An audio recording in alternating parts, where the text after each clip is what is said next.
Hello everyone, it's Luke from Aeroview TV and welcome to day 3 of the Eastbourne International Airshow 2026.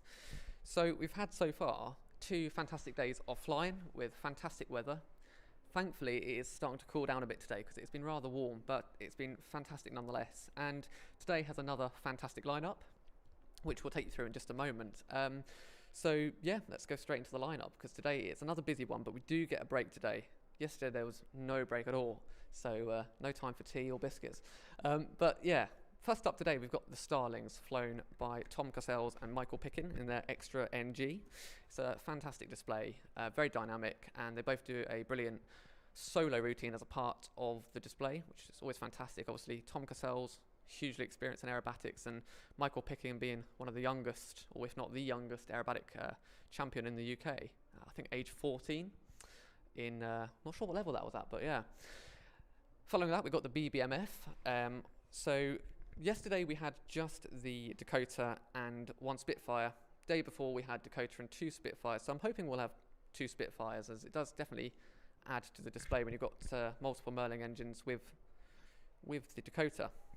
And following the Battle of Britain Memorial flight, there's another RAF asset, the Grob Tutor, which is at 120. So that's the display by Rich Tamala, fantastic display. And we've had the Bumblebee Tutor both days so far. So it'd be interesting to see whether we get a white Tutor or the black and yellow one again today. I think the black and yellow one stands out fantastically on a blue sky. So yeah, it'd be nice to see that again. But equally, the blue, red and white Tutors also look fantastic. Following that, we got the P51D Mustang Marinell, flown by Isabel Rutland. Another great display of plenty of topside passes, which look great on camera. And hopefully, we've got some nice shots of that for you to watch at home. Yeah, so that's coming up 4th today. And then following the Mustang, we've got the Red Devils parachute display team. First time they've displayed at Eastbourne this year, and yeah, we haven't seen parachutists at Eastbourne for a few years now, a couple of years, so it's nice to see some parachute team back here. It's just always great to see them land on the beach, and yeah, up where we are on the Western Lawns, definitely get a great view of it up here, so hopefully we'll be able to get some nice shots of them landing. And then after that we get a bit of a break, which is time we can go make a cup of tea. We've got about a 45-minute break, which lasts until 2:20, when flying resumes with the B-17 Flying Fortress Sally B. Absolutely great to see Eastbourne. Yesterday was the first time that we've ever seen it at Eastbourne in our 5 years of broadcasting here. Sure, someone can tell me in the chat whether or not the B-17 has flown at Eastbourne or not, but it has, I believe. I'm not sure what year that would have been, but it's definitely been a while. And then following that, it is definitely an Eastbourne debut of the Conair Turbo Firecat, coming all the way from France, although I say all the way, it's not too far, just across the channel. Fantastic water bombing display, hopefully. It's what's scheduled as far as we know, but we will see. So yeah, lovely aircraft, new to Eastbourne, and yeah, it's quite a big aircraft, so it's great to see some more larger aircraft on the list today. Following the Firecat, we've got the Aerosuperbatics WingWalkers, which should today be a duo of them. Thursday and Friday we had just a solo display, which is still fantastic, but I think it definitely is a much improved display when you've got multiple of the steermen. Great sound, and yeah, it's just a great performance, and all the families on the beach and all the kids certainly love seeing the wing walking. It's yeah, very brave. I would not want to be up on a wing of a steerman. Following the WingWalkers, another very impressive display, definitely more aerobatic, Rich Goodwin's jet pits. And I was only saying yesterday, I feel like some of his hovering manoeuvres at this year's event have been fantastic. Much closer they feel. It could just be me, but they definitely feel like they've been closer and louder, which was something I'm aware Rich was trying to actually improve in his display this year. Well, improve to his already fantastic display, but really showing off what the jet engines add to the aircraft. Following the jet pits, we have the Black Cats from the Royal Navy, another fantastic display, very dynamic helicopter display, and yeah, it's great to see them at Eastbourne again. They returned last year after a long absence from the show, so it's great to see them back again, as yeah, they look fantastic over the sea, right in their natural habitat, and yeah, I think everybody loves to see some helicopter action. Following that, we've got a Supermarine Spitfire from the Biggin Hill collection. Not entirely sure which one it will be. Yesterday we had the Spirit of Kent, but the day before we had one of their newly relatively newly restored desert schemed one. I believe it's LZ. I can't remember the numbers, so I do apologise there. I should do more research before I go live. And following that, another Eastbourne debut this year, the MiG-17 from Poland, from Firebirds Aviation. Great display with plenty of reheat, which it just looks fantastic. It's a very very different style of reheat compared to what we're used to with the Typhoon. It's much more flickery and it looks fantastic. And then once again, closing the show, the RAF Typhoon, flown by Flight Lieutenant Tom Nation. Definitely the loudest display of the day, and certainly one of the crowd favourites. So we've got a fantastic lineup, and you definitely won't want to miss it. So do tune in and do stay with us. We've got a short break today, 45 minutes, which is nice. Gives you time to top up your drinks, and everyone here on the beach, which is it's always great to do so. But before we hand over to George Bacon, the commentator, who will be commentating throughout this year's display again, we're going to leave you with a highlight from yesterday, which was the MiG-17. Extraordinary sight of the original swept wing MiG-17.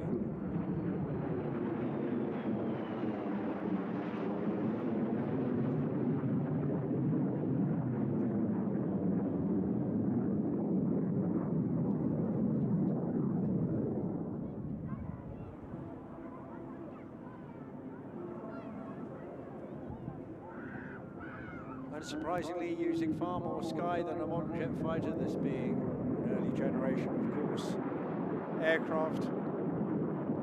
Transonic fighter produced in the Soviet Union from 1952 onwards, but operated by other international air forces.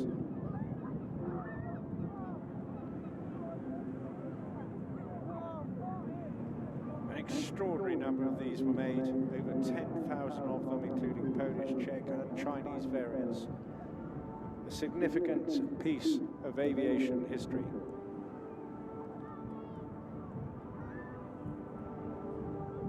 License built in China as the J5, here a Polish example, the LIM 6, also being used extensively in North Korea, and having seen combat in the Middle East and Asia as well, particularly in the Vietnam War.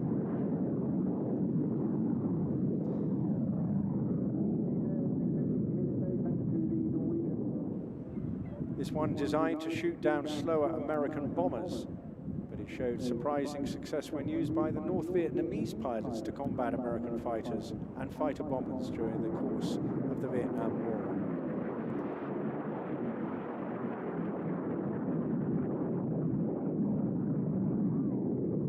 I just love that pulsating afterburner flame there. It's an extraordinary sight. There's some fantastic photographs of this now online, having made its debut at the Midlands Air Festival back in late May this year. It's a really notable machine.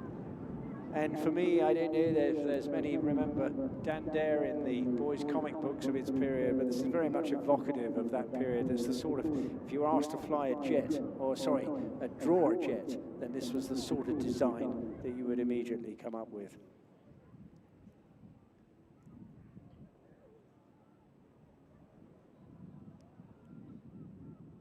Part of the reason for its success during the Vietnam War, this machine was more agile and more maneuverable than the American F-4 Phantom and the F-105 Thunder Chief.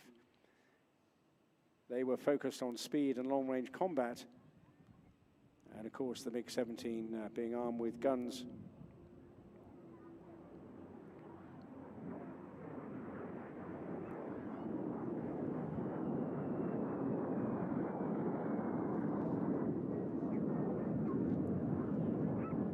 We have much heritage in the design world, particularly through the both war periods in Britain, but we mustn't underrate the fantastic success of the Russian design bureaus. This, of course, Mikhail Gurevich, but also Sukhoi and Yakovlev, all contributing massively to the development of aviation around the world.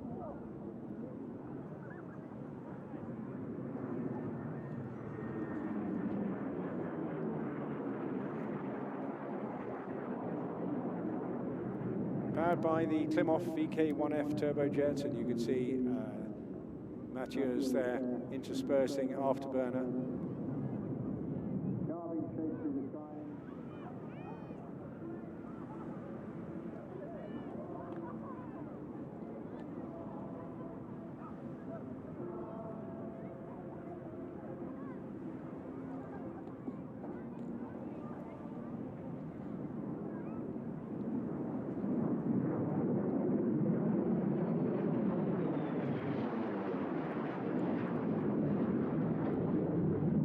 Oh, what a significant sound that is. Absolutely delightful in so many respects.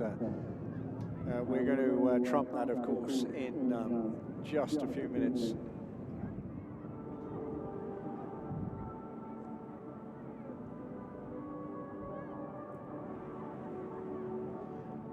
Whilst its success against the early American fighters was good, it wasn't, of course, against some of the British aircraft that followed. A lovely topside pass now. A wonderful MiG-17 in the hands of Matteo Stampe.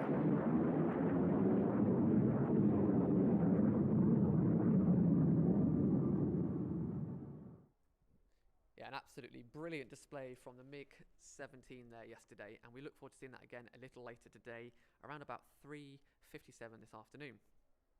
I'd just like to put a reminder out there. We did go over this yesterday a little bit, but for anyone that wasn't watching yesterday, we do actually have a watch service. So whilst all these streams are free to watch and will continue to be free to watch back, we also have a premium watch service at watch.aereview.tv. And what that does, it helps us to keep bringing these free streams by becoming a premium member. But also you do get some benefits for signing up as well. We do publish premium member-only programs after each airshow. So it's effectively a condensed version of the whole event with some exclusive interviews, cockpit footage, and some just additional views that you don't see on the live stream, compacted into around about an hour, hour and a half program. And that is what you get in return for your membership, as well as premium live streams. So we do have some premium member-only live streams coming up this year, and one is just in a couple of weekends' time at the Little Gransden Airshow. That one is, they've got a fantastic lineup, and it's going to be great. They've got, lots of aircraft which you don't normally see at lots of the seaside shows. Definitely some nice different things, and also they're getting their RAF Typhoon debut, which will be absolutely brilliant to see at such a small airfield. It's look forward to seeing that. But to sign up, you just go to watch.aereview.tv, and there you can become a premium member for just $4.99 a month, and you can cancel at any time. But it really does go a long way in helping us to continue bringing these free live streams and bringing these programs to you all as a part of the premium service. So please do check it out if you haven't already. But equally, even a like and subscription on YouTube, which is free to do, does go a long way in helping us to bring these streams to you. So if you haven't done so already, please do drop like on the like button and subscribe, and you can also turn on notifications so you don't miss our upcoming free streams, of which we do have another one coming up just on the 22nd of August at Leon Solent. Much smaller display, but it should have a beautiful backdrop with the Isle of Wight. They've got the BBMF WingWalkers amongst some other displays. I believe there's 5 or 6 display elements, so it's a very nice, very nice community air display as a part of the Summer and Lee celebrations. So we look forward to that and hope you'll join us there, as it is a new event and should be good. But do check out watch.aereview.tv if you haven't already. And we will hand over now to the airshow commentator George Bacon as soon as he comes on air. And we look forward to the Starlings at 12:42, so just under an hour's time.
Well, thanks very much indeed, Gary. Great to hear on the waves and wake us all up this morning. It looks like it's going to be another warm one. Not as hot, but it's going to be a super day here, as you know, and I'm so pleased to see so many of you here. Make sure you've got all your preparations ready. We're commencing flying in around about 45 minutes' time.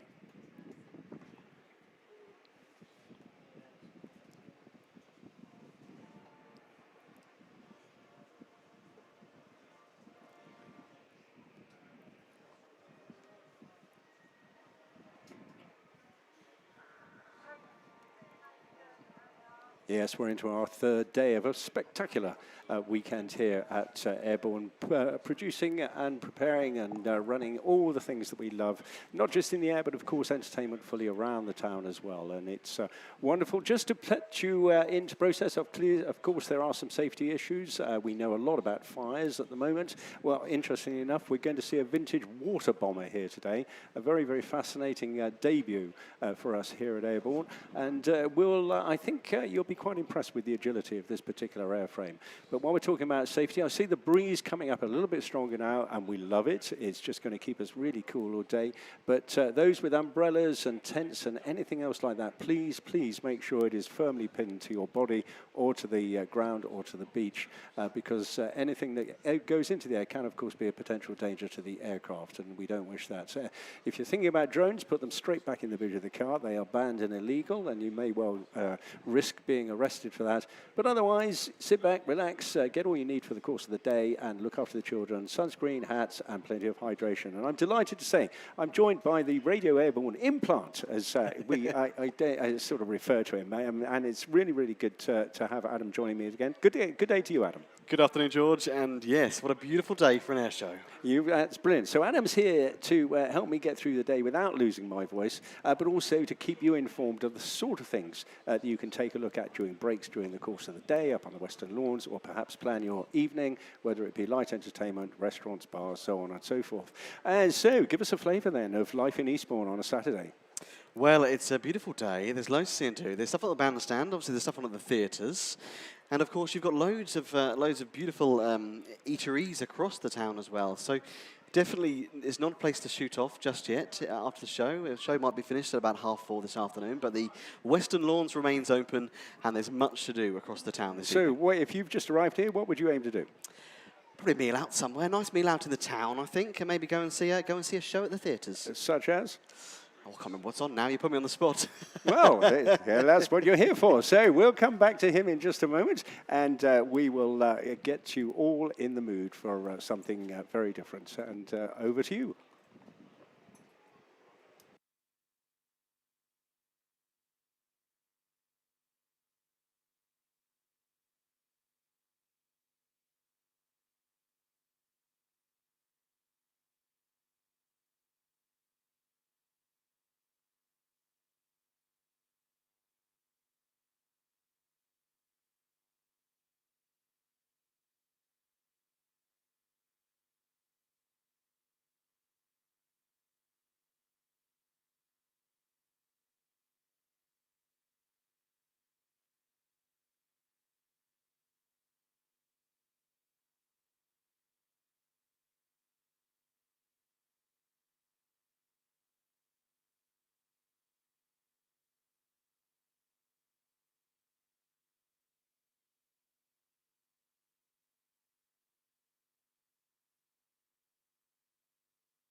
It is much cooler today, highs of 25 degrees Celsius down here on the coast of Eastbourne. Nevertheless, still quite warm.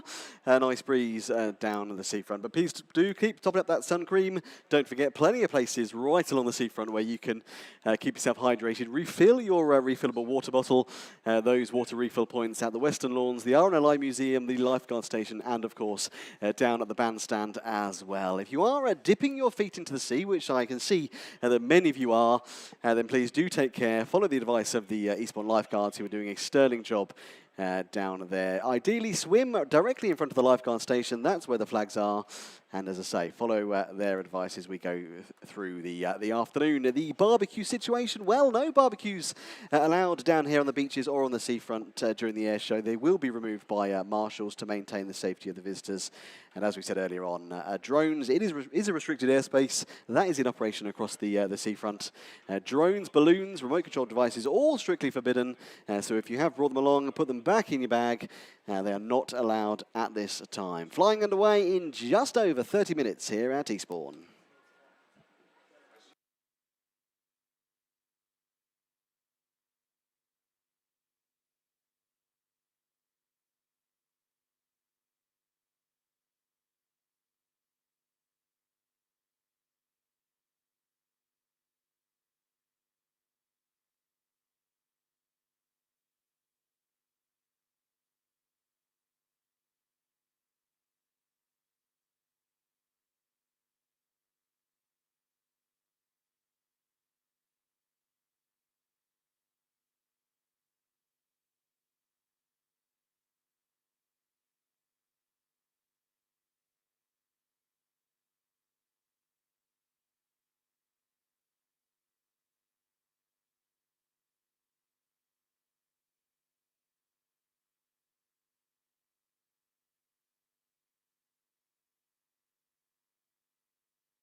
Yeah, well, the great news is every day we've been having a little chat with someone slightly of interest, but who's deeply embedded not just in airborne and knows what we're doing here today, but adds that little extra. And we've had some really great conversations so far. Right now, I'm joined by Healy from the Taxi Charity for Military Veterans. Have I got that right? Yeah, Keely. Keely, sorry. That's Keely. okay. Yes, from the Taxi Charity for Military Veterans. Yeah, so I can't believe you've just told me that. There we go. Yeah, it's this pressure of the day. But I thought that was was a London-based outfit, but you're here in Eastbourne. Why? So we are a London-based charity. However, we have veterans up and down the UK, and we have many veterans down in Eastbourne as well. We're still finding veterans, and we've brought local veterans with us today, and local London taxi drivers that travel into London every day, but actually live in surrounding areas. Well, that's fantastic, especially with the train troubles we've got at the moment. Exactly. They could be busy that. people. Very busy. I mean, come and find them. I'm sure they'll offer a lift. But we've brought two World War II veterans down with us today. Both of those went up in a Spitfire on Thursday. And in actual fact, the pilot that's flying the Spitfire today was one of the pilots that flew our Paul Terry, who's 101, over the skies at Biggin Hill and all over Kent on Thursday. So that must be Anna Walker. Yes. Yes.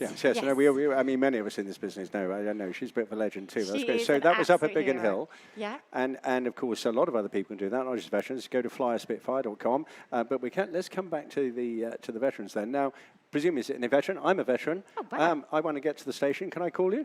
Well, we're not a taxi service. However, what we do, we arrange trips to Normandy for the D-Day commemorations. We go out to the Netherlands for, I think there's about 3 or 4 commemorations we go out a year for there. We go out to Belgium, as well as trips up and down the country. We went to Scotland for 2 weeks last year. We go to many different events that we arrange and we organise. I'm the fundraiser for the charity, so as long as I can get the money in, we'll take our veterans anywhere they need to go. So how do you select the veterans that can go on these wonderful little trips? Any veteran can come. If they're interested, they need to go onto our website, which is taxicharity.org, or just put Taxi Charity in your search bar. You'll find us. Okay, We're on all social media platforms. That's really interesting. I thought it was just for disabled and needy. No, so we have our youngest veteran, who is a local chap. His name is Chris Langford. He served in Iraq and Afghanistan. He's 41 years old, and he comes along to those trips as well. And in fact, he's just been made an ambassador for the charity. Oh, well, that's really, really good news. I mean, yes, people often forget, when we talk about veterans, they often think automatically of the Second World War. Yeah. But the British Army in particular hasn't been out of conflict barely since the Second World War. Exactly. It's in something somewhere. I mean, our eldest veteran will be 106 in November, and she is still fighting strong. That lady is going nowhere. And our youngest, as I said, is 41. And if there's a veteran that would like to come away with us, or anyone knows a veteran of any conflict, get in touch with us. It's taxicharity.org. Yeah, well, I mean, that's absolutely brilliant. Now, with these veterans today, have they got a bandstand view somewhere? What are they doing? So they're up in the pilot's marquee today, but they will be wandering about. You will see them walking around. They do like a chat. They do like to have their photos taken as well. And yeah, they'll be around. They're up on the main hill bit up there, up the top. I know what you mean, on the Western Lawns. That's the one, the Western Lawns. Yeah, no, that's great. How did you get involved and why? So I was asked to be involved about 5 years ago. I was a community carer, and I was asked by a chap called Dick Goodwin, who is the vice president of the charity. There was a veteran come along whose carer couldn't make it, and unfortunately, if the carer couldn't come, he wouldn't be able to get washed, dressed for the day, wouldn't have help and assistance with toileting. So I was asked if I would like to come aboard, and obviously, jump to the chance. We're all volunteers as well. Yes. And it just makes it amazing. It's my payback. It's my thank you to those people that have given me the freedom that I have today. Well, it's wonderful. Yeah, good. I love it. I'm really pleased. And just how many taxi drivers are involved? Give me a feel. Oh, my goodness. We've probably got about 150 taxi drivers in London and surrounding areas. Veterans-wise, we've probably got about 200 World War II veterans. We've probably got about, I would say, 25, but we're always looking for more. So if you know or anyone knows a World War II veteran that's able to travel, get in touch with us at our website. Well, how do we spread this then into local communities? It's a phenomenal idea. We're going to the history in a moment, but how do we get that, say, in Andover and Bristol and, Cardiff and Liverpool? Or does it happen already? It happens already. We have people from Bristol that come down and will meet us. If we're going to the Netherlands, they'll meet us at Harwich. Yeah. And if we've got a taxi driver that lives that way or knows someone that knows another taxi firm that can get them to where we need to be, they can either meet us or yeah, we'll go and pick them up. Yeah, the reason I asked that is because we have a lot of visitors here over the weekend who don't necessarily live in this region. They've travelled a long way because it's a great weekend out. UK based. We are predominantly England based, but we can go anywhere. And the great thing about the charity is people go, oh, it sounds like a con. It's too good to be true. It really isn't. I mean, we will pick up a veteran door to door, and we will put you on a boat because we don't want to fly because everyone's blood pressure goes up. So we'll go on a boat. We'll pay for that. We'll pay for your transport. We'll pay for your hotel. We'll pay for your food. We'll pay for your drinks. The only thing that veteran needs to pay for is if he wants to get a round of drinks in at the bar. Well, I'm sure they'd be delighted. I hope they are to contribute back as well. That's absolutely brilliant. Now, you mentioned fundraising. Yeah. Do you get any corporate support for this? How do you raise money? So raising money, we do lots of things locally, whether it's just someone in our local pie and mash shop with a collection pot to doing some crazy things like myself and a couple of others.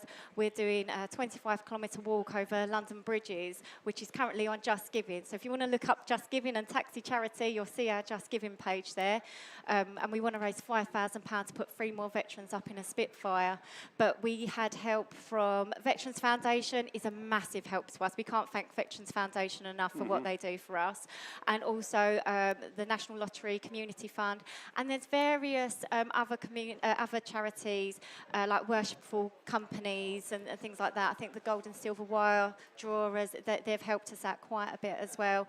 So we do get some support from bigger charities, predominantly Veterans Foundation and the National Lottery, but we do it all ourselves. We self-fund as much as we can, and as I said, we have people that do sponsored walks, bike rides, everything. Yeah, well, that's absolutely fantastic news. Keely, I didn't get your second name. It's Keely Allen. Keely Allen. It's obvious who you are. You're in a purple shirt, and it's got taxi charity all over it. You'll be with 2 veterans. And where are you going to? Where can people come and talk to you? So we'll be up on the main lawns, but we're up, say, in the pilots market at the moment. But I'm not just with 2 veterans. I'm with 2 World War II, it's such a tongue twister, 2 World War II veterans. I've got a post-World War II that fought out in Korea, and I've also got a young veteran that fought in Afghan and Iraq, and another one that was in South Yemen with me as well. Sure. But shall I say, Western Lawns is where you're going to be contacted with today and tomorrow? I'm only here today, but if anyone would like to get in touch, I'll leave my details with you, and if anyone wants to get in touch, if they can't get online at thetaxicharity.org, then hopefully Eastbourne Airborne can help me out. I think the best way to do that is to leave all the information at the information stand. Yes. Okay, and then you'll be really nearby that. That'll be fantastic. And maybe, let's have the vets out to chat to everybody here today as well. That would be fantastic. Thank you so much. Yeah, well, no, that's my pleasure being a veteran as well. Thank you all so much. Well, that's a really interesting charity. I've not really discussed that one myself before. So do go up and meet them during the course of the afternoon. And meanwhile, we're going to get ready for an air show.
Just under 20 minutes to go then, till flying here at Saturday's Eastbourne International Airshow. Loads to come, including the debut from the Red Devils Army parachute display team.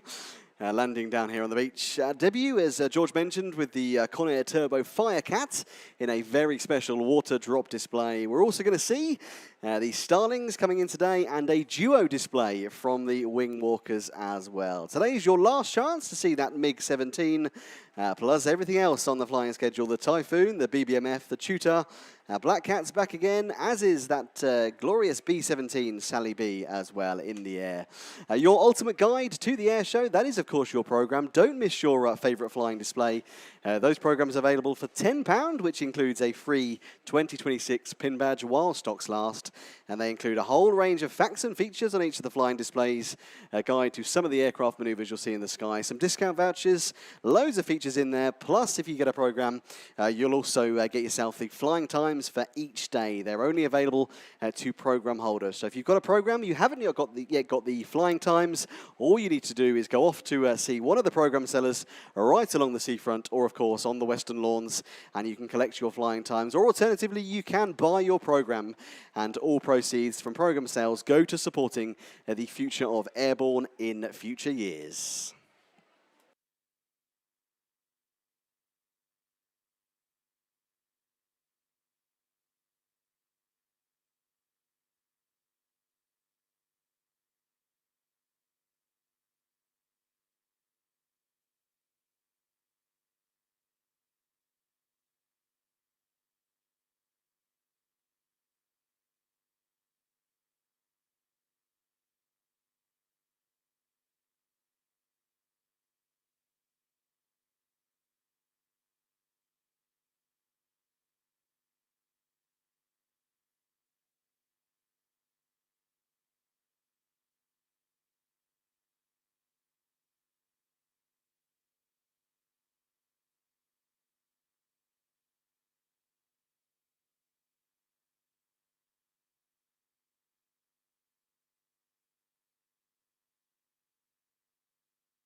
Your soundtrack then to the Eastbourne International Airshow, Radio Airborne, with you right through the weekend. So as we head towards flying here at day 3 at the Eastbourne International Airshow, a couple of safety messages just to remind you of. Many of you are dipping your feet into the sea, and boy, I don't blame you. I'd rather be in there myself right now, but please do take care. Some of the open water rip currents can take out even the most competent of swimmers, so if you can, use the dedicated swim area in front of the lifeguard station. Avoid the groins, and do take the advice of Eastbourne lifeguards who are doing a sterling job this weekend looking after those within the sea. Stay nice and close to the shore. The buoys that you can see just off the coast, that's the flying line. So if you can stay nice and close to the shore, that would be much appreciated. Barbecues, they're not allowed anywhere on the beaches or on the seafront during the air show, and they will be removed by marshals. It goes without saying, it is restricted airspace, and that's now in operation across the seafront. So drones, balloons, any remote control devices strictly forbidden. So please pop them back in your bag if you have brought them along with you. If you have got kids, then you can, of course, pop along to the lifeguard station, the seafront office, or the information stand. Those kids can get easily distracted by some of the displays, so keep an eye on them. But you can grab a wristband from either of those places to write your mobile number on in case you are separated, and then you can be quickly reunited. We've got a jam-packed afternoon coming for you here at Eastbourne. Find your seat, top up those water bottles. Lots of spots along the seafront to fill up your refillable water bottles, and we'll be underway very soon.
So that was pretty good starts, and we're thinking about flying ahead. Now, Adam, have you heard about AeroView?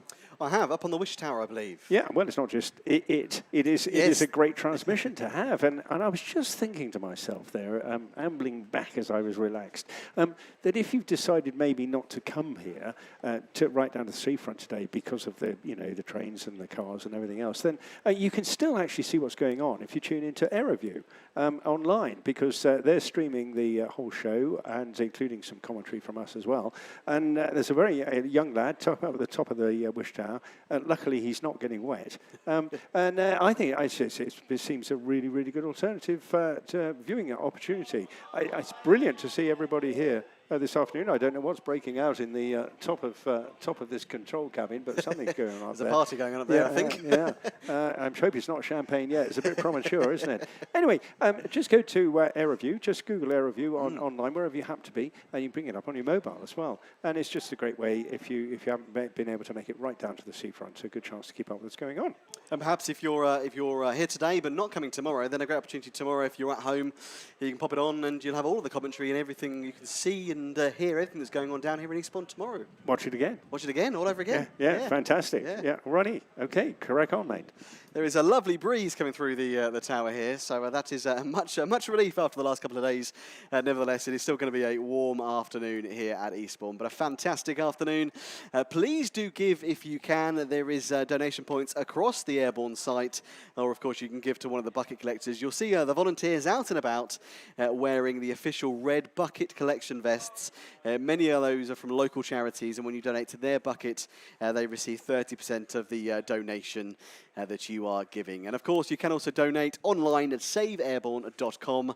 100% of your donation does go towards Airborne. So please do support the future of the Airborne International Airshow. We would love to see you here once again next year. Huge thank you to the Rotary Club of Hailsham, Eastbourne Hospitality Association and the team of volunteers for all of their support in organising the bucket collections across this weekend. And a huge thank you to all of the sponsors who have supported Airborne this week. Couldn't have done it without them, so huge thank you to all of those that have supported us. Not long till flying, just over 5 minutes I think to go until we get it started. A jam-packed flying afternoon here in Eastbourne.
Well, you'll be glad to know that the airwaves have started to crackle into life. And you may have heard an interview on Radio Eastbourne a little earlier on this morning with two remarkable individuals, Tom Cassels and Michael Picking. And they're going to be our first act. And they're just going to take a little look at our display line before we get started with the flying. So don't get too excited, but they've just heard them saying they're in the background. And with any luck, we'll see them shortly.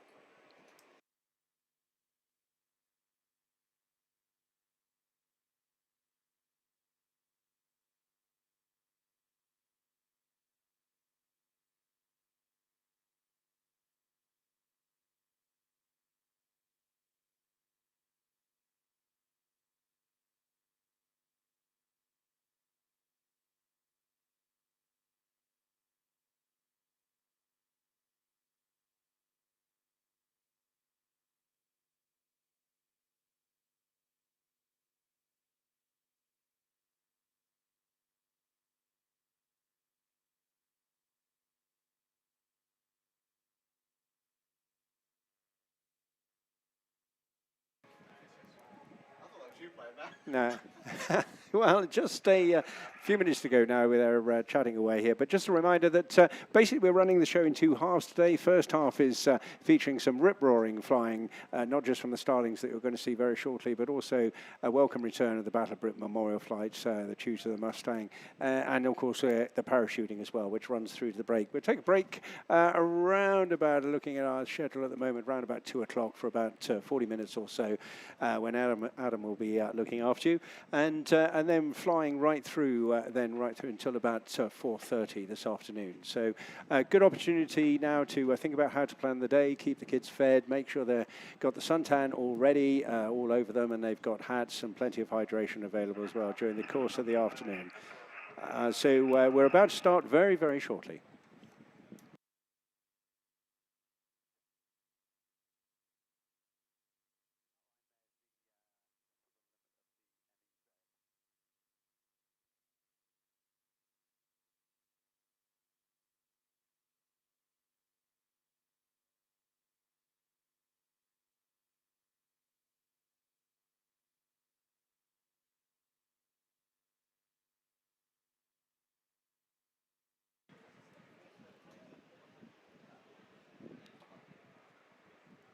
Well, they seem pretty happy with that, and it's brilliant. They've just had a quick check just to see how many of you are there. We'll ask them for a count of that maybe when they finish, but they're very, very pleased to join us here this afternoon. Two of the top aerobatic pilots in the entire United Kingdom, and a pedigree of some degree. It's absolutely superb what they are about to offer. They've flown with many, many other people, and funnily enough, not just their experience, but their age spans a fair wide margin, because we've got one of the more senior evaluators with us, but also one of the youngest aerobatic champions as well. Please welcome the Starlings.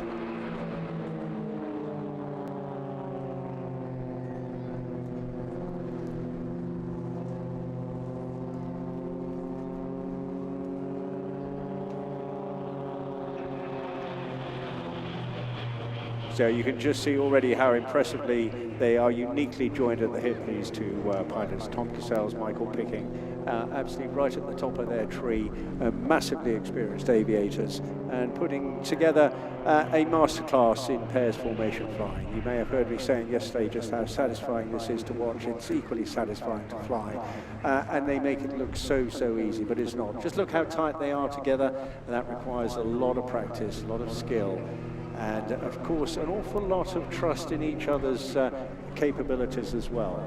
But that's deeply embedded in their pre-season training routine, and you can hear the dulcet tones of Tom there, who is in command right now at the top there, leading the formation. They'll go through this process for a few minutes before then breaking up and giving individual demonstrations of their own skilled unlimited aerobatics in a pair of really, really outstanding aircraft.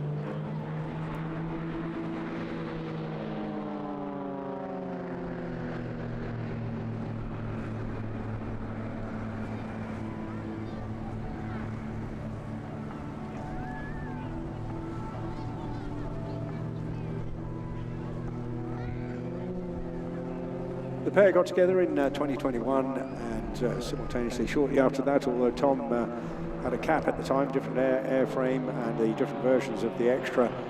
What they're flying now is absolutely state-of-the-art, the latest aircraft from Water Extra Stable across there in Germany, tracing its roots right back to the very first extras he built in the late 1980s. This now an all-carbon fibre, what Tom refers to as a very stiff aircraft. It can withstand a massive amount of, not punishment, but certainly in terms of G-forces, +10 to -G. And I wonder if anybody on the planet can really put up with that and continue flying at the same time, or even talking and speaking. It's a massive force. You'll hear us talking about G throughout the course of the entire afternoon. Right now you're all weighing 1G. As they're pulling up in this, they're probably pulling at around 4G to get up through a standard loop.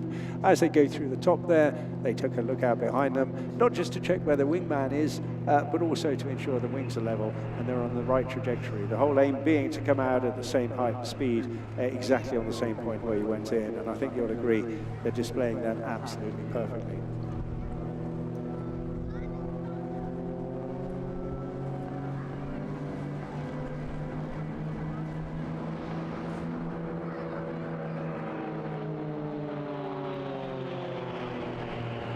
Coming in now, look at that, pitching all the way up before putting in that turn. And this is a big, wide barrel roll. It's lovely, lovely to see.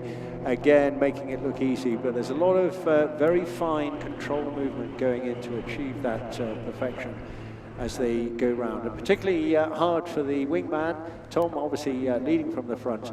And as they have now got to learn from formation flying, it's all down to the cadence and the tone of the input from the leader for the wingman to react absolutely in synchronicity with the leader to make sure the control inputs are in at the same time. It's almost as if one pilot's flying both aircraft. They're so good, these guys.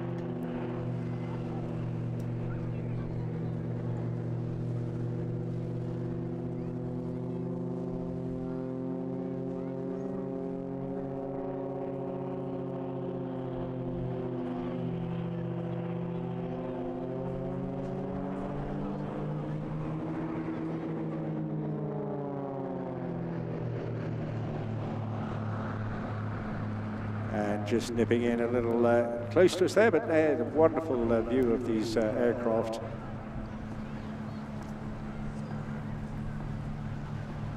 As I mentioned, both of these aerobatic champions. Watch now as they put in a big boot of rudder exactly together at the same time. It's just marvelous to watch, isn't it? Tipping the aircraft over on the edge through 180 degrees, using that descent now to add energy to the aircraft, and the derry turn to split. That is feinting as if they're going to turn one way, but in actual fact they go all the way around and pull out the other side. It's a superb maneuver developed as a fighter pilot's technique decades ago by the famous John Derry. And here they are hanging in their straps now, putting in another boot of rudder to complete a stall turn both left and right.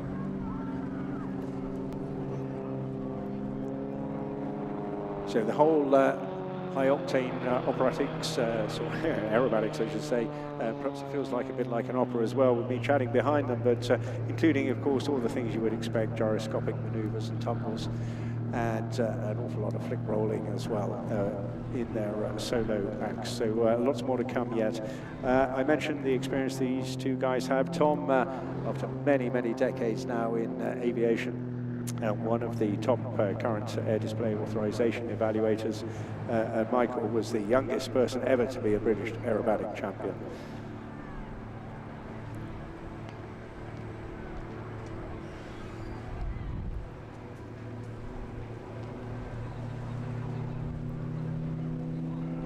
Not only are they capable of pulling huge amounts of G, both pulling plus and pushing negative, these aircraft all have phenomenal roll rates in excess of 420 degrees a second. Tom started out with a PPL back in the 1980s, flown well over 40 aircraft, different types in then, and 7,000 or 8,000 hours to his credit. Starting gently with parachute dropping on things like Islanders, but was introduced with a Slingsby Firefly belonging to a friend of his, winning his very first contest at Brayton. He went through advanced aerobatic championships in the mid-90s and has been a regular initially with his Cap 232 before moving on here with Michael in their extra NGs.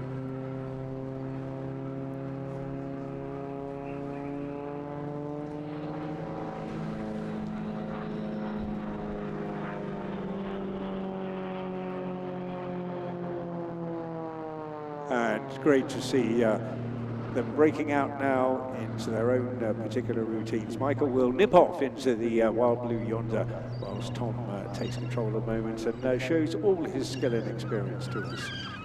Once again, these aircraft, although they are referred to as, NGs, in other words, very high energy aircraft, they are indeed that, very powerful. But nonetheless, you have to construct the shape of your display to ensure you get extra energy, particularly from a high level position, not just speed, adding momentum to the aircraft. Just into pretty much a launcher back there, giving you a bit of a headache and letting it tumble down, a bit of a spin, and then easily regaining control as he comes out of that. Smoke also very useful, that's environmentally friendly stuff, not just there for aesthetics, to enable you to take really delightful pictures, but also for safety as well. And it's a great way of positioning, picking up the position of your wingman. It's Tom there just letting it hold almost the airspeed bleeding right back. Just letting it go into a flattish spin, but again, all controllable. All pilots are taught how to spin in aircraft, specifically in case they ever inadvertently get into one, so they know instantaneously what to do to get out of it. It's all part of the very basic skill set, but at this level, of course, as you see this throwing in a few tumbles as he goes through the straight level, and then just hanging in his straps for a moment there, a bit of a negative G. And again, that's like turning you upside down and putting a bit of pressure on your feet, pressing all the blood into your head, very unpleasant, and no mitigation is available for that other than your own practice. Again, these guys, when they're right at the top of performance, do need to train regularly for this and practice, and of course also keep physically fit at the same time. See yet more of that when we come to talk about Richard Goodwin a little later on.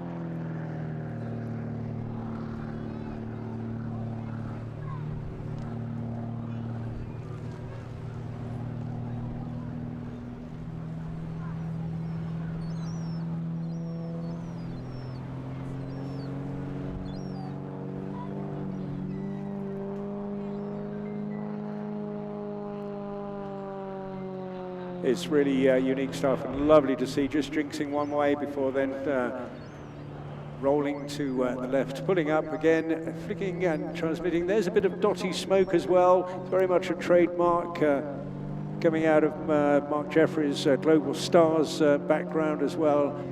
It not only minimizes the amount of oil and that Dina stuff that they use, but it also helps with a bit of sky typing and sky writing on occasions as well.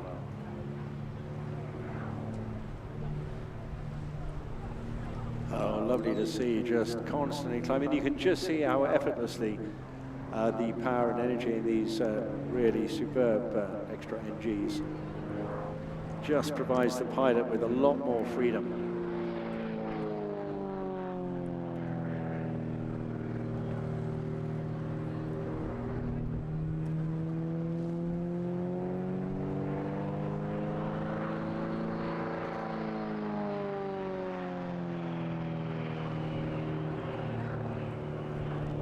Seagulls in front of us, absolutely completely unperturbed, and we hope they don't go anywhere near the aircraft, but I'm sure they'll be seen off by the electricity and dynamism of the displays themselves. You'll see out to sea a number of boats here this afternoon. They're all part of the marked out area. You've got the display line in front of you, red and black buoys. So look at that, it's just sublime bit of flying over on the right hand side there.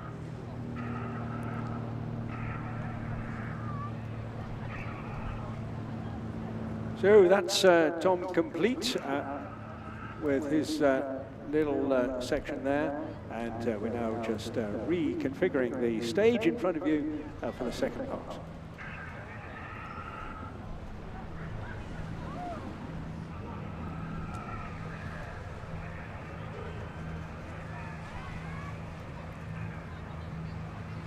And there you heard in the background, perhaps, that is Tom just rolling his aircraft.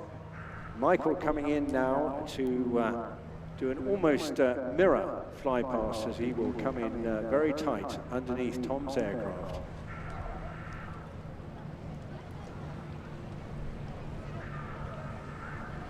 Smoke is coming on, and you'll just see now Michael creeping a little. So along this line, Tom is hanging in his straps, maintaining absolutely rigid, the same constant altitude as Michael just sneaks up close to his tailplane and dodges underneath. A really, really superb fly past.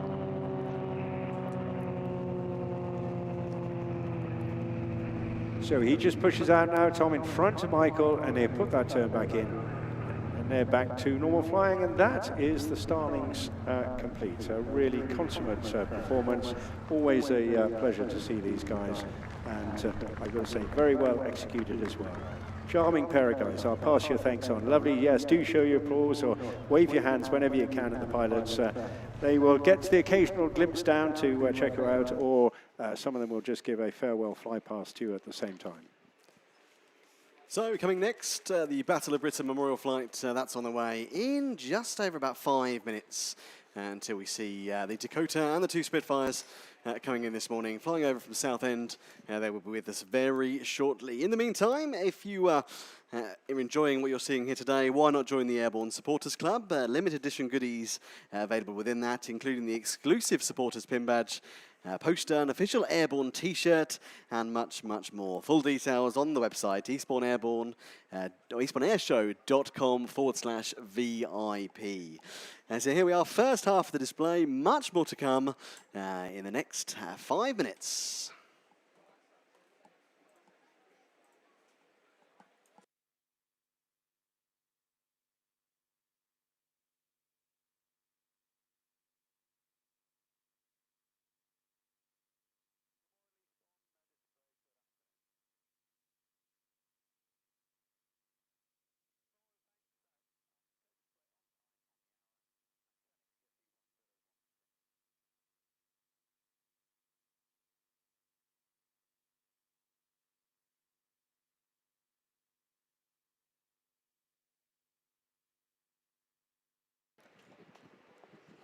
Well, while we've got a couple of minutes to spare, it's a really, really good opportunity to catch up on the background to the Battle of Britain Memorial Flight, who have sadly had a difficult couple of years, not just with maintenance issues and engines, but also the very, very sad loss of Squadron Leader Mark Long, a well-known display pilot himself, who was embedded within the Battle of Britain organisation and was due to take over. So alongside me now, I've got Ryan Lawson, himself an ex-Typhoon display pilot who lives and works in the Coningsby area, still instructing on the Typhoons. Tell us a little bit more about the Mark Long Trust. Ryan, good afternoon.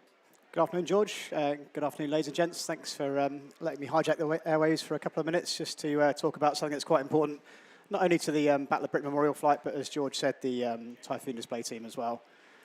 So as George said, we lost Mark back in May 2024, and then in his memory, a charity was set up last year, the Mark Long Trust. And the aims of the charity were basically to try and give those people in life who've not had the opportunities to really get involved in aviation. So initially looking at sort of disabled people and people who who'd struggled, to sort of get involved in aviation. We've recently expanded our remit slightly as well. So we've taken on a partnership at the Wickenby Airfield in Lincolnshire. And we've got a new startup there called the Bomber County Flying School. Our aims with that is that we're going to look to try and get some local school kids, again, who have had a bit of a disadvantaged background in life, perhaps with some disabilities, to try and get involved in aviation and try and give them those opportunities as well. That's brilliant. So how is all that funded? It must be a struggle in today's world to actually be able to get enough fundraising in place. Well, that's very kind of you to give me that in there, George. So both the Typhoon display team and the Battle of Britain Memorial Flight PR teams who are here, The Mark Long Trust is one of their charities. So again, if you go and take a trip up to the Battle of Britain PR trailer and the Typhoon display trailer, they've got plenty of lovely merchandise that you can make a donation for, and those funds go straight into giving those opportunities to people to get involved in aviation. That's absolutely fantastic. It is a competitive world, so I mean, a huge number of military charities now, but this one absolutely very local, very, in terms of Coningsby as a station, I mean, it was a massive impact. There's little doubt about that, and it's wonderful that the community is pulling together. Are there other activities throughout the winter, or is the summer the main period? What other things do you have planned in the future? So we've got our launch event at Wickenby next month, and the plan is that hopefully we can make that a year-round experience with the local kids that are there. We're also looking to potentially bring on the flying scholarships for the Disabled People charity, and perhaps give them the opportunity to fly out of Wickenby in our aircraft at Bomber County Flying School as well. So hopefully it's a year-round venture. Sounds like we could maybe do a little bit of an air show there as well to help you along the way. Yeah, the old Wickenby Wings and Wheels, that was a good air show a few years ago, wasn't it? Yeah, so, and, yeah, why not? And there are some pretty top pilots based up at Wing. Well, I hope they were. I mean, Cooper, I've forgotten his first name now. Yeah, Gerald and his team are still there, yeah. I mean, what an outstanding aerobatic pilot he was in his day. I don't know whether he's still doing it or not. No, yeah, they've still got the guys that Wickenby training for the aerobatics. Slightly different to air shows, but yeah, they still put on a pretty good show up there in their pretty wacky aircraft. And I've got to ask you, how are you rating today's Typhoon display pilots? Well, I mean, he was coached by the best, George, so he's doing a pretty good job, I think. But yeah, I hope you agree that, especially in the absence of the Reds this year, that Typhoon is giving everyone something to look forward to at Eastbourne Airshow. Yeah, fantastic. Well, that was Ryan Lawton talking to us about the Mark Long Trust. Go up to the Typhoon or the Battle of Britain Memorial Flight stands and chat to them and, get to know a bit more about the Mark Long Trust. Ryan, thanks very much for joining us. Thanks, George. Okay, well, just a couple of minutes to go now, and we'll see the very aircraft from Coningsby itself, and we'll get to know a little bit more about them. Not everything that we were expecting, because one of the Spitfires has sadly gone tech, but look out to your right-hand side now, and you'll see the wonderful sight and sound of both the fabulous Dakota and one of the flight's Spitfires, the Battle of Britain Memorial Flight.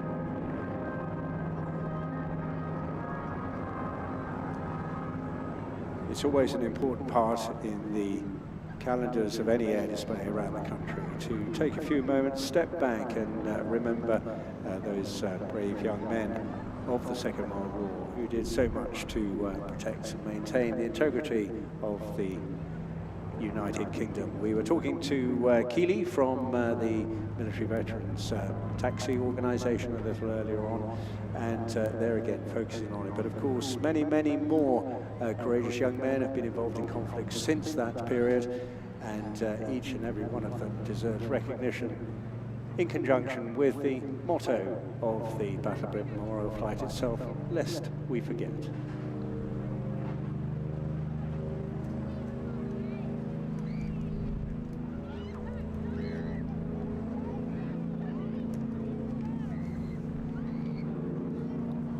Leading from the front for a few minutes, they will soon break apart into their own individual demonstrations.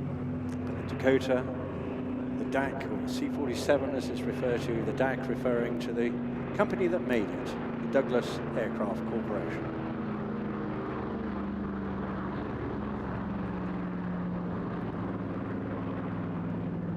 Led today by bomber leader Seb Davey, alongside him Flight Lieutenant Jamie Jackson, and in AB, the Mark 5B, Al Luckins.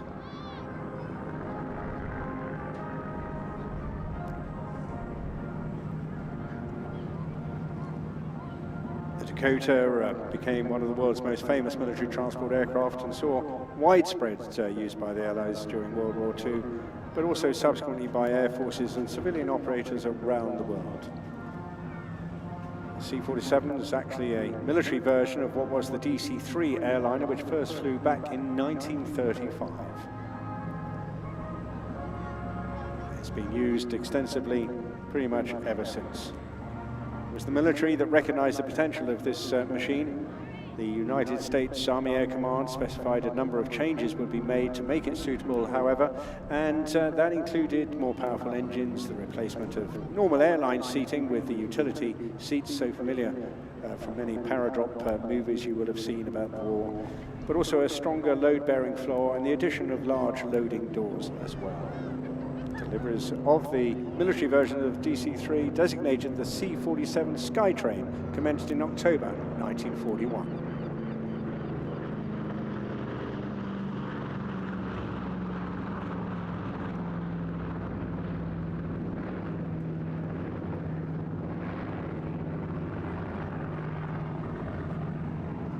Production of the deck was ended. An extraordinary number, well in excess of 10,600 DC-3s and C-47s had been built. Here they go with their brake now, and Spitfire will break off, deck will go right, Spitfire left, and they will compete for your attention as they come around on this first pass, and then a few more individual maneuvers for you before departing.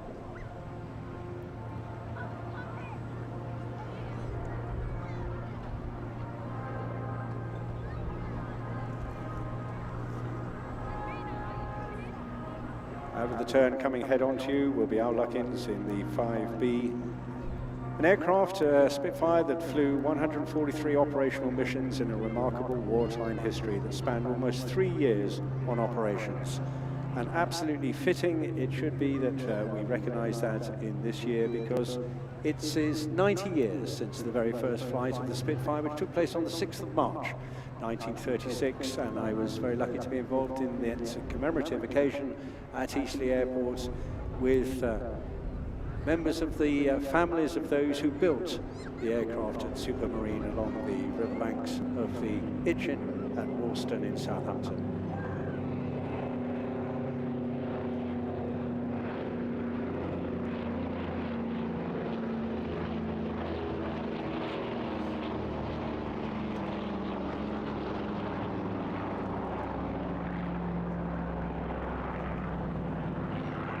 Lovely shot to see them both in the air there. The word Skytrain, or the nickname given to it back in the 40s, actually stuck because, of course, the DC-3 and the C-47s went on to be heavily involved with the Berlin airlift in the later 40s. And some people here may remember flying out of Gatwick on the Skytrain. That was, of course, Freddie Laker's own ambition to compete with another well-known national airline with flights to the USA. And, of course, he managed to get started himself in DC-3s. But now giving us another pass, this marvellous Spitfire, one of so many important aircraft in Britain, but also particularly loved and maintained by the Battle of Britain Memorial Flight.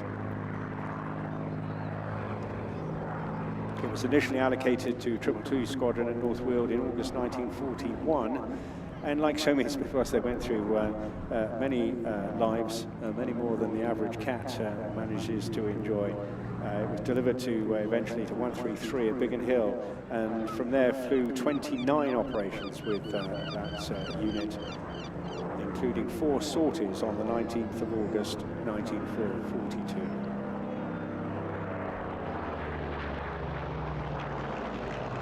Was involved with the fierce aerial battle in support of Operation Jubilee. That was the Dieppe raid. One of her pilots, Flight Sergeant Dixie Alexander, was credited with destroying a Dornier 217 bomber in this very aircraft during those combats.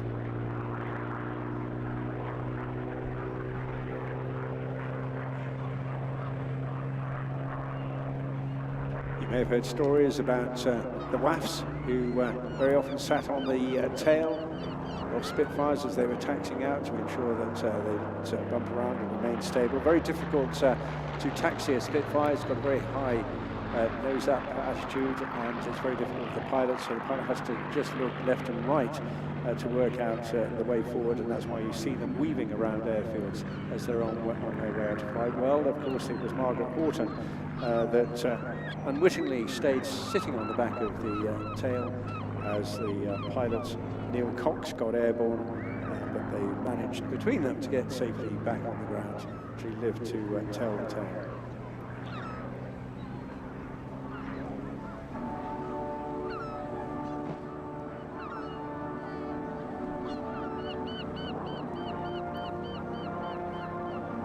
Notably also featuring its famous invasion stripes, which of course was the identification for all vehicles, vessels and aircraft involved with the D-Day operation.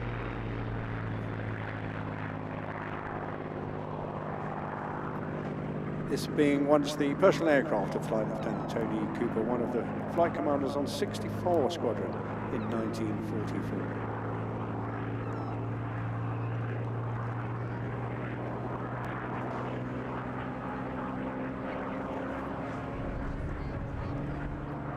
Produced in greater numbers than any other British aircrafts before or since the war. An extraordinary number, well over 20,000 Spitfires were built. During the course of those 6 years, grew into a very formidable machine indeed. Establishing twice the power, twice the weight, rate of climb, and more than doubled the firepower available as well. All in essentially the same design, coming out of the Mitchell design stable. He was supported by a lot of very other talented designers. Sadly, he didn't get to see the massive success this has had, but it was indeed. And in his final victory roll, we paid tribute to the fighter boys of the Battle of Britain. Their average age was 22, average life expectancy just 4 weeks.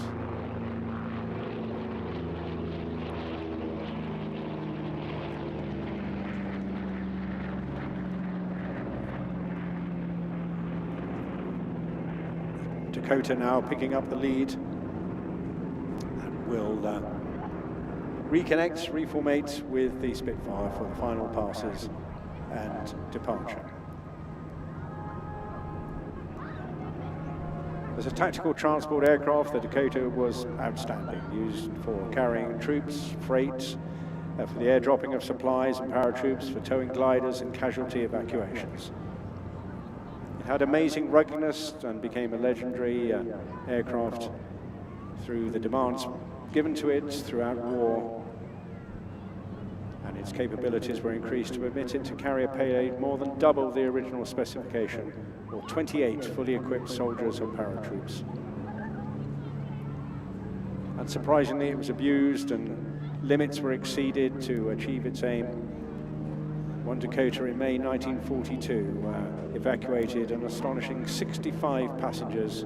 They were a mix of refugees, walking wounded, and the crews of 2 other Dakotas, which had been destroyed on the ground by Japanese air attacks. And this was all in one flight from Burma. And that was just days before the advancing Japanese army arrived.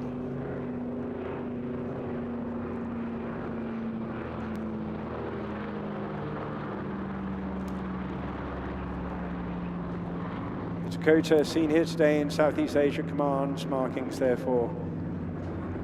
It conducted paradropping operations on the eve of D-Day in addition to missions to evacuate casualties and resupply forces that we just heard about.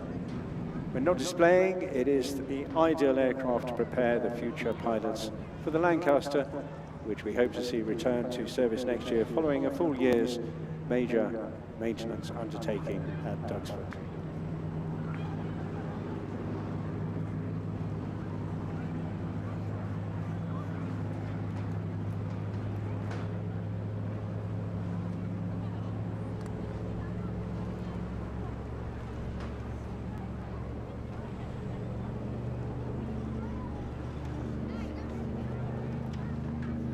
Coming by for their final pass, do give them a wave and a salute as they again actively promote every day while flying these aircraft their commemoration of the brave men and women who supported the Royal Air Force, not just in the Second World War, but throughout all the consequent operations that we placed.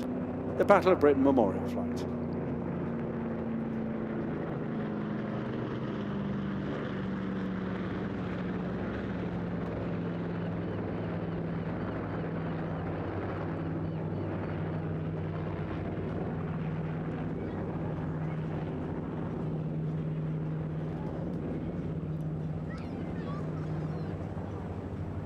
And it always yes, raises the hairs on the back of your neck, doesn't it? It's just such a marvellous thing to see. And of course, this coastline would have seen a huge amount of action during the course of not just the whole war, but particularly during the Battle of Britain itself. And there are many, many books I could recommend which come in to discuss the history of the various airfields that support it through Sussex and Kent throughout the course of those days.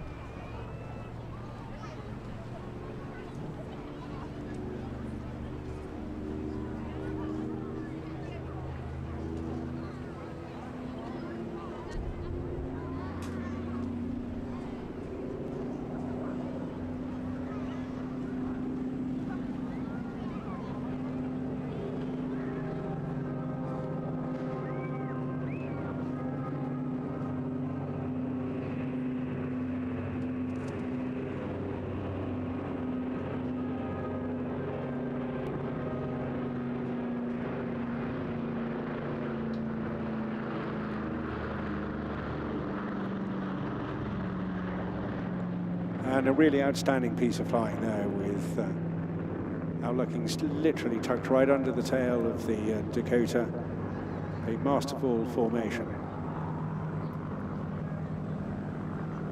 And I think this is probably now coming up to the final pass. They disappeared off to our right-hand side yesterday. They've been changing the formation recently. The Hurricane sadly went US a few weeks ago, and now one of the Spitfires, and so we've been chopping and changing the routine to suit the availability of aircraft. You can imagine how tough it is, not just to keep the airframes in one piece, but also the very valuable Merlin engines required to keep them in the sky. So whilst they may have a cadre of serving personnel actually managing the flight up at Coningsby, then nonetheless there is still a vast amount of voluntary support and indeed public support keeping these aircraft in the sky. And quite rightly so, it forms part of the heritage of the United Kingdom. And here now a tremendously good photo shoot opportunity as they depart airborne for the second time.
Well, an absolutely magnificent moment in our flying display here at Eastbourne, and I already hear the next aircraft, also out of the Royal Airfield stable, going back to where it all begins for many, many pilots across all services.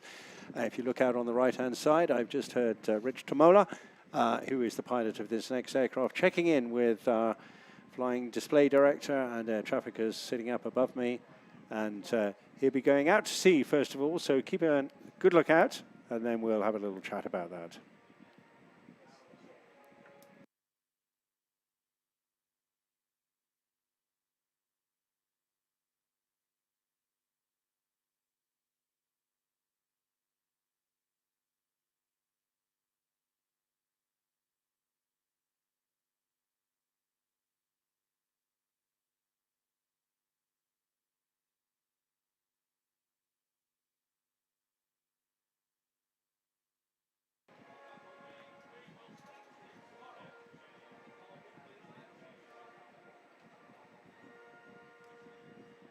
Well, an opportunity now, as we've got a couple of minutes to spare, just to introduce Flight Lieutenant Ross Edmonds, who is the ground manager and commentator for the Tutor display. And Ross, good afternoon to you again. Lovely to see you. You're having such a good season.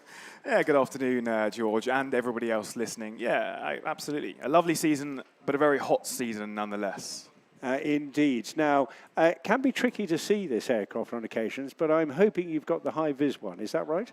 That'd be correct, yeah. Sometimes we display with a white, blue, and red aircraft, but on occasion we can pull out the yellow and black aircraft. I'll talk to you a bit more about that during the display, but the underlying rule there is that it should be a bit easier to spot in the sky. So if any of you out on the beach see our aircraft, give it a good point and a wave and try and point me in the direction of Rich. Well, that would be handy indeed. It's always a good game as well, because very often, I'm told one thing by the manager, he's based here, so he's coming. Frequently, they're often fly behind the town and then come in the other way. I'm sure they just do it on purpose some days. Anyway, it's great fun. It's just an absolutely splendid afternoon. Well, we've got a moment. Just a reminder, please, particularly for the children, hats, sunscreen, and lots of fluids, please. But we've got him in sight now. Back to Ross. Yeah, good afternoon, everybody. As hopefully you can all see, sort of out to crowd center, middle of the way up, sort of behind the clouds, or in front of the clouds, actually, we've got our little aircraft. You can't quite see that he's yellow and black, but you should be able to visually spot him. Small strobes, white flashing on the wings as he goes from right to left. So he'll be doing a few things out there. He'll be doing a couple of engine checks, making sure the oil system's working. He's probably already done it before coming here, but he'll make sure the aircraft is set up for display. G-warm to make sure the pilot, is set up and ready to fly. Just like if you went for a run, you'd warm yourself up with a little stretch beforehand. We do exactly the same thing in any aircraft. You're going to do some aerobatic maneuvers and pull some G. Just to make sure you're ready. But not only that, we'd make sure that the aircraft doesn't have any loose articles and the oil systems work. So he'd roll it upside down, give it a little bit of a shake, make sure the systems inside work, and make sure there's no loose articles. If there are, pick them up, but touch wood, that's never happened. And it shouldn't happen into the future. And lastly, just sweeping up all of the aircraft systems, so making sure fuel pumps are on, altimeters are set correctly, and all the like. Anyway, I think we've just heard the call from our pilot to say that he's going to be running in. So from crowd center, running in at roughly 200-ish miles an hour, if you can see his strobes flashing there on the wingtips, is the Tutor display pilot, Flight Lieutenant Rich Tamala. He's pulling up, converting his speed into height to perform the first maneuver of the Hammerhead. Flight Lieutenant Tamala was born and raised in Cwmbran, South Wales, and started his flying career in the Royal Air Force in 1996 in the C-130 Hercules. He's now going to enter a half Cuban, combining a pitch roll and loop to change direction back along the crowd line for you all. This is Rich's first year with the Tutor display, and he's operating at a base height of 500 feet, except his final two passes at 200 and 100. He's pitching up there for a lovely classic loop. The top experiencing total weightlessness, hitting 0G, and as he comes back down, G-forces are going to increase, and he's going to smoothly manipulate the aircraft so he levels out at 500. He's now going to conduct another classic aerobatic maneuver, changing direction once again with half horizontal. Unlike displaying in fast jets, the Tutor requires very careful energy management due to its low power to weight ratio, and we achieve that by very carefully designing the display sequence. Up he goes again. He's going to move the aircraft away from you with a quarter clover. Well, he's not displaying. Rich serves as a qualified flying instructor on East Midlands University's Air Squadron, based out of RAF Cranwell. He's pitching up there for a stall turn. A little opportunity for some photos. Now a full-time reserve officer, Rich was previously a senior officer whilst in regular service, serving his final tour as officer commanding 45 Squadron. As he runs back in towards us, he'll complete another quarter clover, repositioning back on the crowd line. During his 30-year career, he's amassed over 5,000 flying hours, flying at 10 different aircraft types. He's now moving the aircraft with a wingover, combined pitching and rolling maneuver used to turn the aircraft through 180 degrees. You'll notice throughout every wingover that Rich has to carefully select his flight path to cater for differing wind conditions on the day. As he exits the maneuver, he's going to enter a slow roll. Throughout the slow roll, Rich is skillfully coordinating elevator, rudder, and aileron input to keep that lift vector pointing firmly upwards so he doesn't descend too far towards the ground. Cameras at the ready once again as he pitches up for another stall turn, this time just in a different configuration. In his spare time, Rich is a military ski instructor and a mountain leader. Pulling out of the stall turn, Rich is running back towards crowd center with a variation of a quarter clover. Initially, he'll pitch up, just like he's going into a loop as he does there, and then he should roll away from us. Off he goes. The Tutor is operated by number 6 Flying Training School in partnership with Babcock International Group, primarily flying University Air Squadron students and RAF Air Cadets. Which is now going to complete a half Cuban to fly back in towards us. There are 13 air experience flights across the UK that offer 20,000 cadets every year the opportunity to go flying. He's now going to change direction with another quarter clover linked into a wingover. The Air Cadets also offers 50 pilot scholarships per year on the Tutor, with students following a syllabus akin to the private pilot's license. Highlight without a doubt being sent first solo. The Air Cadets is also one of the largest providers of the Duke of Edinburgh Award Scheme, offering a range of other adventurous training activities. After he comes out of this wingover, he's going to conduct a 4-point roll. Another good opportunity for some cameras. Rich is delicately coordinating the elevator, rudder, and aileron to keep that nose yet again firmly above the horizon. As he exits our 4-point roll, he's going to do another wingover. Some of you, as I alluded to earlier, noticed clearly that we've got the yellow and black aircraft here today. As I said, it's one of a kind, originally part of a trial to help other pilots identify the aircraft in the air, and it's now become a crowd favourite at many air shows, being given the nickname Bumblebee. Rich will now complete a sequence of linked manoeuvres he's named after his daughter for the Amy roll. Those of you that are considering going to university, there are 15 university air squadrons across the UK. UAS students are taught to fly the Tutor by highly experienced flying instructors just like Rich, and it's worth mentioning that the UAS syllabus includes solo aerobatics. Rich is now going to change direction once again with a half horizontal before descending to 200 feet for the 185-mile-per-hour fast pass. University Air Squadron also provide a huge opportunity for leadership development as well as adventure training and sports in the UK and abroad.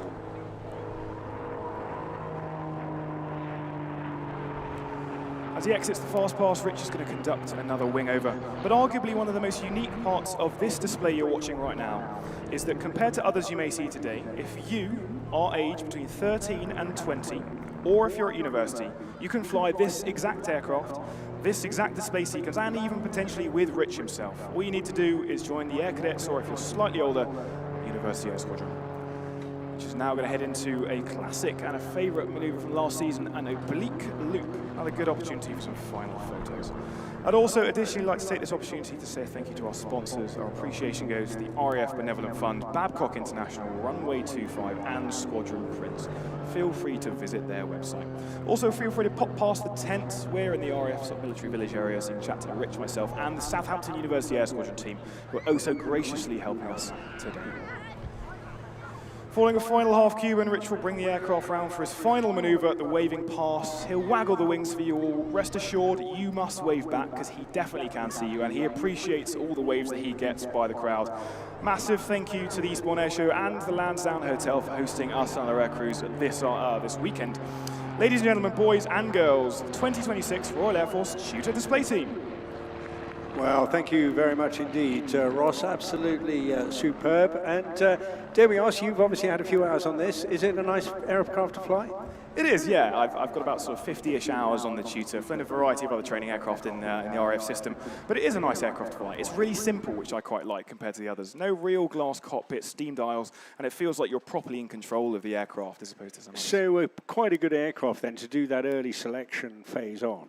Exactly. I mean, it varies from aircraft to aircraft. The RAF predominantly now use the Grob Prefect, a more modern aircraft, but we are still training some pilots with the Tutor via the University Air Squadron systems.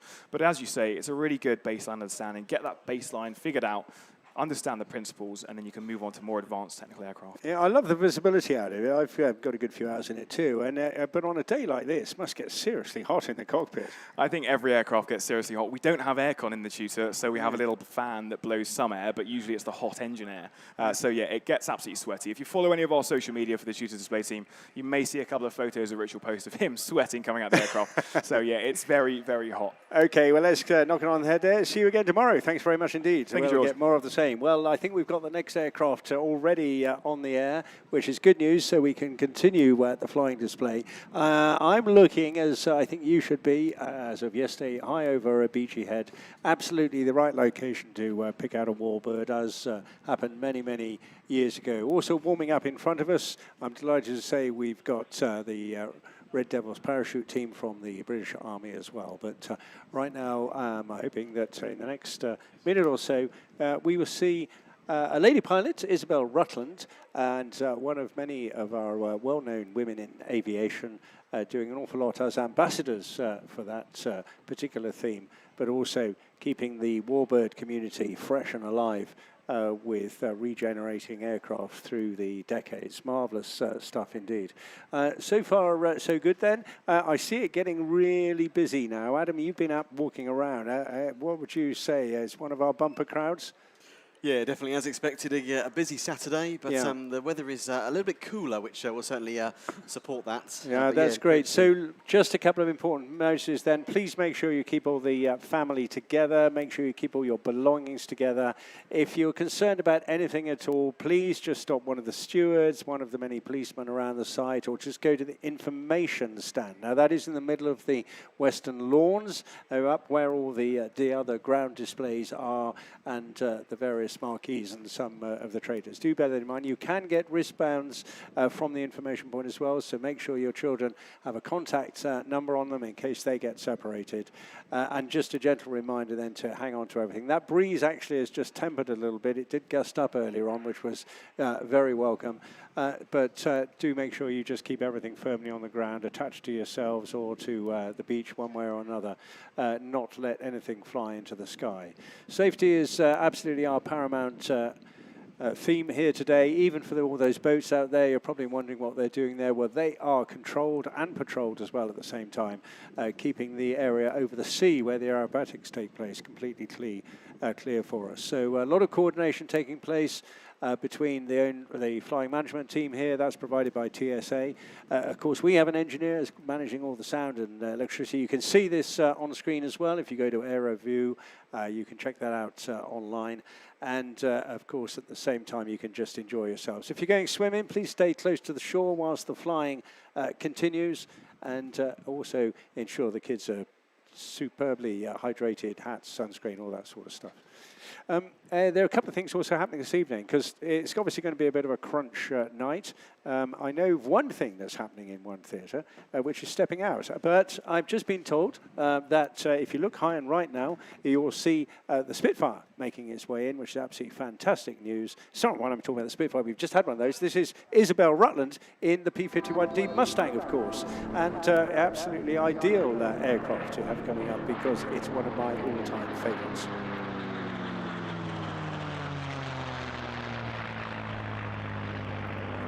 And I think you'll agree, and I'm making a really punchy appearance there. One of the most successful long-range fighter escorts of World War II, but was not an instant success, designed and built for the British in just 120 days, and a really impressive machine this went on to be. We're often discussing offline the various prowess performances of both Spitfires and Mustangs. and it's really, really tricky. You talk to the pilots, and I think every one of them loves to fly a Spitfire, but I think in terms of combat, and of course this was a later edition during the course of the war, it really developed in the around about 1940, early 40s, and then 1942 a major transformation. Because when it was first built, it was fitted with Allison engines, and whilst they were pretty good at low altitudes, they were not considered to be powered enough at higher altitudes. But it was in 42 that this aircraft was transformed by the fitting of a UK Rolls-Royce Merlin engine, which eventually then went on to be built under license by Packard. And you'll often hear the term Packard Merlin being used in the Warbird community and in various other air shows. And that was fitted initially in the B and C models, before then improving the airframe itself with a bubble canopy and 6 guns, and the fitting of the Merlin becoming the P-51D you see here in front of you today, one of the most iconic and potent fighters of all time.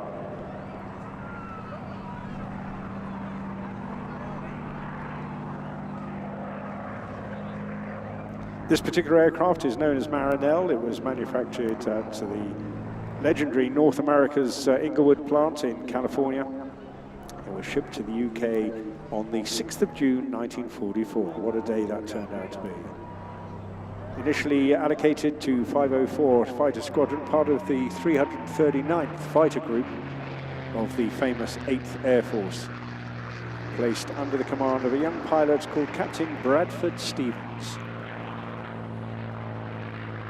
He was just 24 years old when he arrived at Liverpool docks in May 1944. He trained out in California at Rice Army Air Base and chose the name for his new Mustang, Marinell, after a young girl he'd met whilst completing his combat training. She was Mary Annelle Stokes, who was just 20 years old when she met the young Captain Bradford Stevens.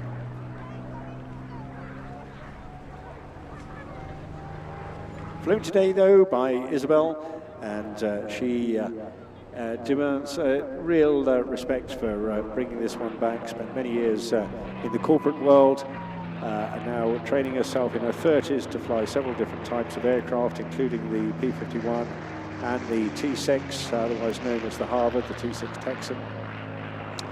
But competed early on in various models of aerobatics, particularly the range of pit specials that are so popular in that. She became the 2023 Standard National Aerobatics champion. There are 3 levels: Standard, Intermediate and Advanced or Unlimited. And she did very well that first year to win the Tiger Trophy as well for the best aerobatic performance at any level in that particular year. It pretty much does what it sounds like. It's meaty, it's strong, it's a really, really good aircraft, and with a range of really quite an extraordinary distance of 2,000 miles, thanks to its huge fuel capacity of 1,000 litres internally, and able to carry another 815 litres in drop tanks. It was able to fly the maximum speed of in excess of 400 miles an hour at 25,000 feet, but with a diving speed frequently giving you that familiar whistling sound as well. Here it goes, and they could achieve up to 500 miles an hour. Topping out just over 41,000 feet maximum altitude. A phenomenal all-round machine, but particularly as a fighter escort to long-range bombing missions deep into the heart of Germany.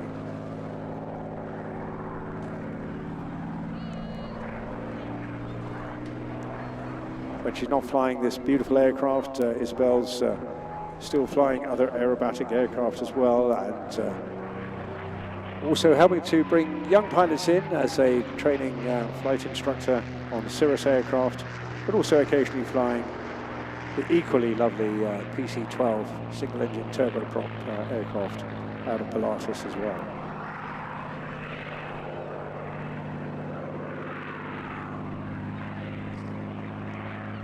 Referring back to the young Captain Bradford Stevens, he worked airborne on the 13th of August 1944, carrying out a bombing and strafing mission against railway targets in France.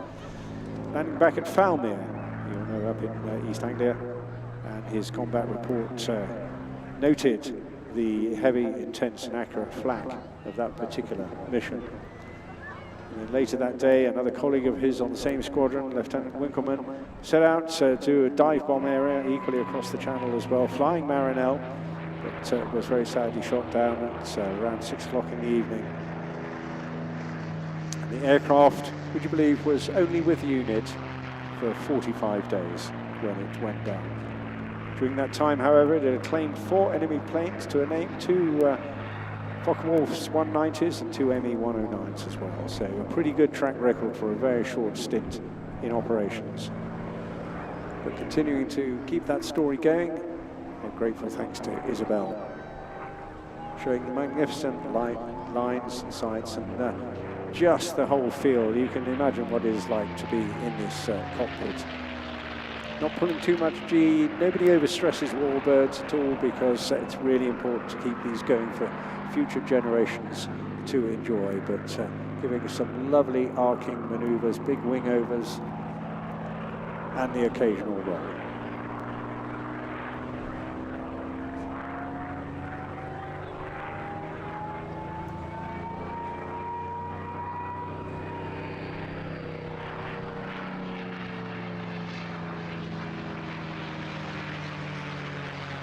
And a lovely topside pass to follow just as she gets to clock all of you down there on the beach, and just check that when she finishes up, that you'll give her a unique airborne farewell as well. Absolutely perfect day for this, and the sun at good angle, just catching the fuselage there perfectly for us. That cloud very, very high, and conditions expected to stay good for the rest of the weekend.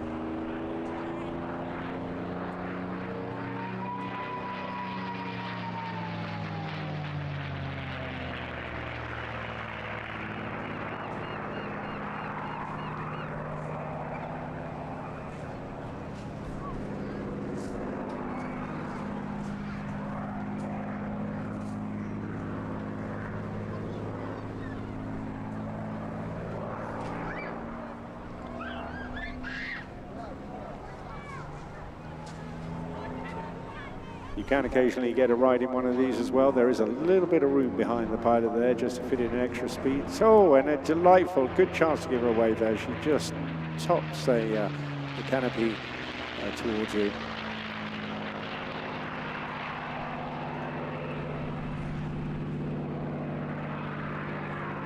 Absolute pleasure to see in here, and no doubt for Isabel to fly it for us here today as well. Coming now to her final fly past. I suspect she may just give us a little canopy view as well before perhaps a farewell roll, but if you're down the right hand side there, do give her a wonderful wave off, and let's spread that all the way along the beach to the pier as well. Isabel Rutland in the magnificent P-51D Mustang.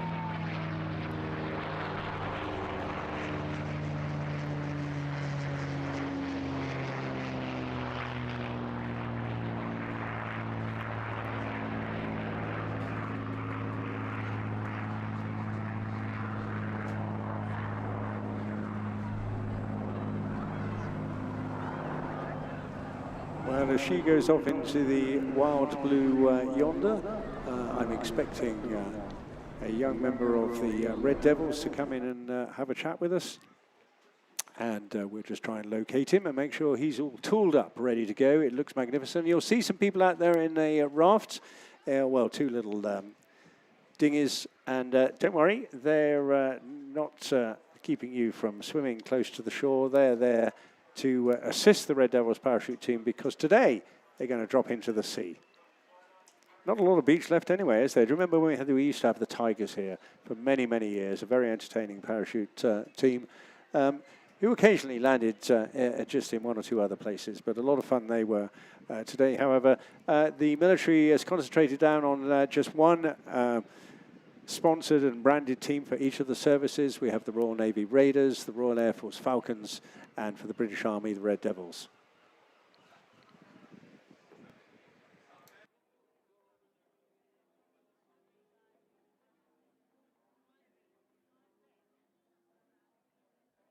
Great, we found him. He was just hiding behind something. I couldn't see where you were, Finn. Marvellous to see you here. Please welcome Lance Corporal to give him his proper title, Finn McLaughlin. Over to you, Finn. Take it away. Good afternoon, everybody. My name is Lance Corporal Finn McLaughlin, and I'm here to take you through the next 10 or so minutes for the British Army parachute display team, the Red Devils. So, our team was formed in 1964 when Colonel Edward Gardner was tasked to put together a team of highly trained parachutists to boost engagement within the British Army. We've been around ever since, and we conduct between 60 and 70 parachute displays each year, whether that be at home here in the UK or places further afield like America, Belgium, Lithuania. The team has recently just come back from celebrating the 4th of July in America for their 250th birthday, where they jumped into New York in front of 280,000 people. Our team consists of 16 members, 1 officer, 1 team sergeant, and the rest are corporal down to private soldier. Out on the ground then today with us, we've got Lance Corporal Stella Lewis Painter standing on the beach with that big orange strip. So her job today is DZ officer. It's her job to make sure the drop zone is safe, communicate with the jump team on board the aircraft, make sure everything is safe for them to come and make a good landing. She will be popping smoke as well. That big orange marker isn't a target. The team is going to be jumping into the sea today. That cross is for whatever reason, if we fail our communications with the aircraft, they can see that the drop zone is still safe. So if it's a cross, they will get out. If for whatever reason it was in an eye, the jump team on board would look down, and that is us telling them that it is not safe to get out, and they wouldn't do so. Also out there, we've got our team leader, Corporal Ollie Goss. He is on the boats.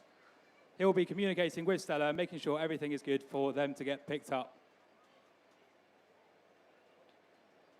So you might not have been able to see it, but the team will have completed what we call a woody run. This stands for wind drift indicator. Today, this was offset, so somewhere nearby at about 2,000 feet, they will chuck streamers, which are basically bits of material held together with a bit of plasticine. They will throw these out the aircraft at 2,000 feet and then circle around. Our team jump master will look out, assess what those are doing, and this will give him an indication of the winds on the ground. The team is hoping to get around 6,000 feet today, which will allow us to put on a great display.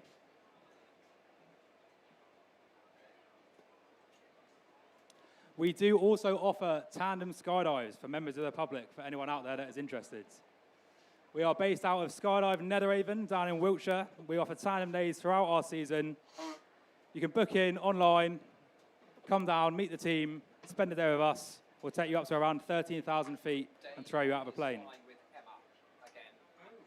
Participants can experience between 50 and 60 seconds of free fall and around 5 to 6 minutes under canopy. And on a nice day like this, you've got nice views of Stonehenge as well. So the plane they're jumping out of today is a Skyvan based out of RAF Bryce Norton. This is also the same aircraft used to train military paratroopers for their low-level parachuters. We're getting around 6,000 feet today, but paratroopers jumping with different types of parachutes, static line, can jump at around 800 feet, an instant opening, carrying around 90 kilos of extra kit. We have got a ground stand set up today as well. We're based next to the big army bus in the village.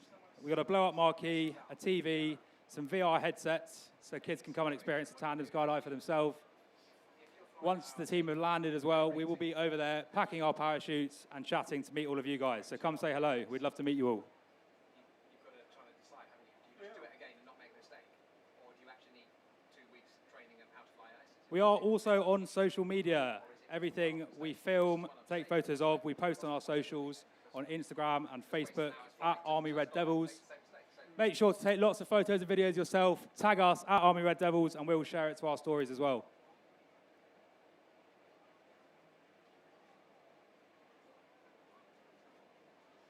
So on board today, we have members of our crew team. Crew stands for Canopy Relative Work. These jumpers will exit the aircraft within about a 1 to 2 second gap of each other, find each other in the sky once they've opened, and intentionally crash their parachutes together. Once they've collided, they will grab hold of each other's lines, climb down them until they are about 1 meter apart, and then drop what we call a probe, which is essentially a strop with 2 carabiners on, allowing them to attach themselves in the sky mid-air. Once they are fully attached then, our stack pilot, who will be flying the formation, will get himself into a position where he deems fit. Once he's happy, he will downplane into a by-hand, forcing the canopies apart directly towards Earth and flying down at speeds of over 60 miles an hour.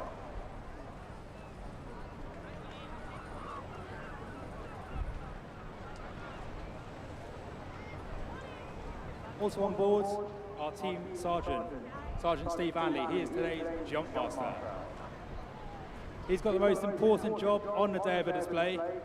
He will be in communication with the ground, giving them constant updates and feeds of what's going on, what the winds are doing.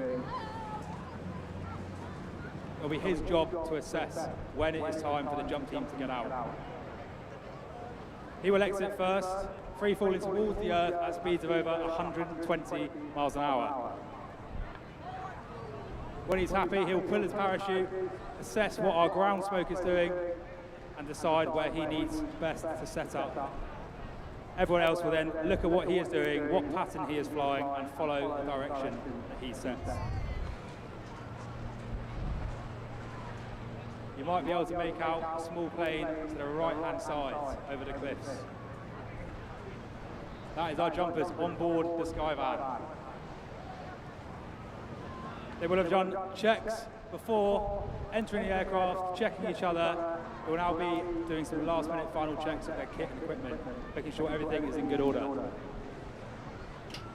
Steve will be relaying information back to the jump team, communicating with the ground, getting up-to-date wind readings, and deciding what heading the plane needs to run in at.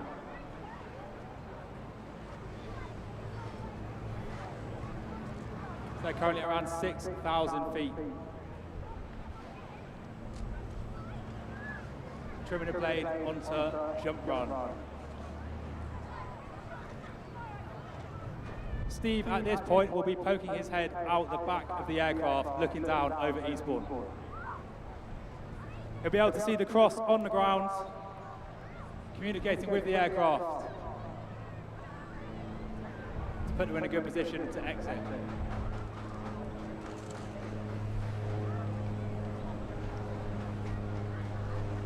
Okay, you can see smoke trailing out the back of the plane. And that is our first jumper away. He's falling at speeds of over 120 miles an hour towards the Earth. And there he goes. Red smoke falling in towards the sea. 2 canopies already open. Steve is looking in towards the cross, pulling his parachute and setting up upwind of the landing area. 4 parachutes are open. Steve is now assessing our smoke on the ground and seeing which way the wind is blowing. That cross is a marker, so they are aiming to land in the sea right next to that cross.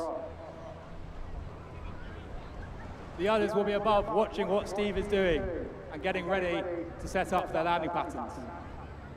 He can actually hear you up there, so let's all give him a big cheer.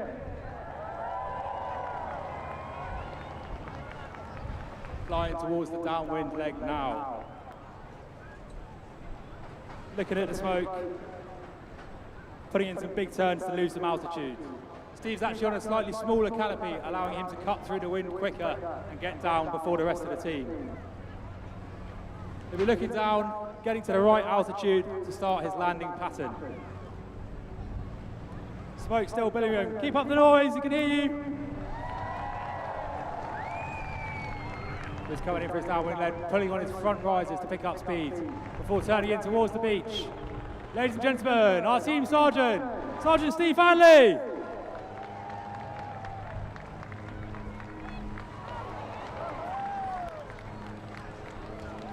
Back up towards the sky then, you can see our crew formation.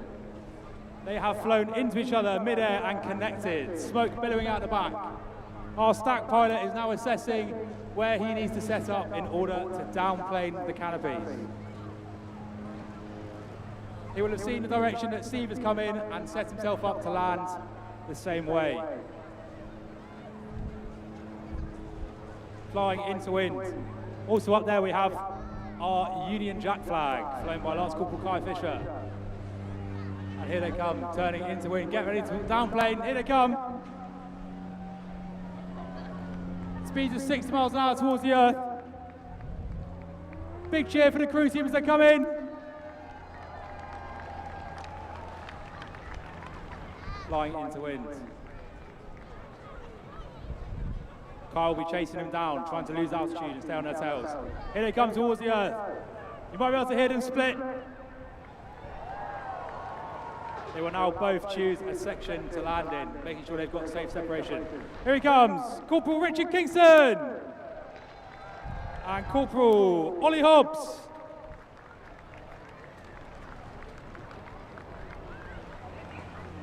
The boats will now be making their way towards them to pick them up.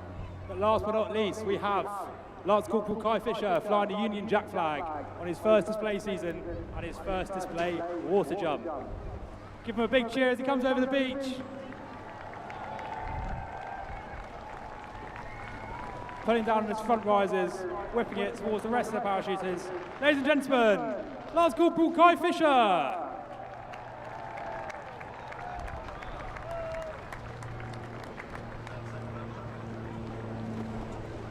As I said, we will be around afterwards by our marquee.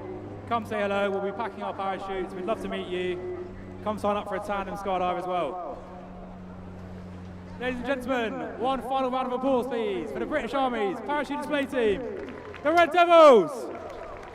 Well, our grateful thanks very much indeed to Lance Corporal Finn McLaughlin there for leading us through that. Very exciting, and my words, I thought they dropped into the sea actually quite dramatically there, and must have got a mouthful of water, but it's a great sight, isn't it? All down safely. What a special part of this afternoon is something very unique, something we haven't seen for a couple of years. So it's great to have the Red Devils here once again. So yeah. Oh, absolutely splendid. Well, it's good to see that at least the British military does manage to maintain each of them a team to enable us, but it's of course all part of the recruiting as well. So when you get the chance, go up to the Westland Lawns and have a chat with the guys when they're up there as well. I suspect they'll be a little bit soggy, but I know we'll be keen to chat to you and about how they get into the Army, how they get to do their job, and of course what it's like to be trained as a paratrooper. Something to well, certainly to reflect on amongst many other jobs. So I'm going to take a deep break. Adam, over to you. Enjoy yourself for a couple of minutes and keep everybody up to date with what they need to know. We're going to recommence flying, in about 45 minutes' time. So good chance now. Top up on those teas and coffees, suntan, fluids, hydration, and of course, don't forget all the safe aspects as well. See you later.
Well, a bit of time now to refill those water bottles, grab an ice cream, and enjoy what the Western Lawns has to offer. Flying restarted around about 20 to 3 and loads more to come on the flying display this afternoon, including jet pits, that's back in the air, 2 of our WingWalkers, they'll be here, and much, much more, all starting again from about 20 to 3 this afternoon, so some opportunity to go up and see the Western Lawn. See some of the interactive military displays, there's loads up there. You can walk through a Chinook facsimile, you can see a Bulldog aircraft on display with the RAF cadets, and chat to some of the recruitment and engagement teams, along with some of the teams behind some of the aircraft that you can see in the skies this afternoon, including the Typhoon, the BBMF, the Black Cats, and the Tutor, all up there on their PR stands. If you are looking for somewhere to refill your refillable water bottle, there's loads of spots right along the seafront, including on the Western Lawns, by the Lifeboat Museum, at the lifeguard station and the bandstand toilet. So now is the time, as I say, to get yourself an ice cream, refill your drink, because there's so much more to come this afternoon here at Airborne.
Your soundtrack to the Eastbourne International Airshow, this is Radio Airborne. Huge thank you to our sponsors, the Horda Healthcare supporting the Battle of Britain Memorial Flight Display here at Airborne, and a thank you as well to our silver sponsor, the Lansdowne Hotel, for supporting the Tutor display here at Airborne across this weekend. A huge thanks to them. You can pick up your Airborne merchandise. All you've got to do is visit the information stand up on the Western Lawn for a brilliant selection of official Airborne merchandise. That includes T-shirts, baseball caps, tote bags, and some powered by jet fuel Airborne mugs as well. A lovely reminder of your visit, or also a fantastic gift for your aviation fan in your life. Believe it or not, Christmas is on the way. Profit from each sale does support the future of Airborne.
Flying back and away in about 30 minutes here at Eastbourne. Loads more to come. We're going to see the debut from that Conair Turbo Firecat in a very special water drop display coming up.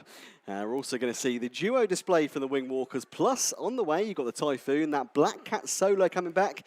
The B-17 Sally B will be here. Jet pits and much, much more. Plus the last chance for you to see that MiG-17 here at Eastbourne this weekend. This evening, don't rush off. There's loads to see here at Eastbourne. Avoid the traffic. Stay a little longer. You can enjoy some hospitality in one of Eastbourne's many hotels, bars and restaurants.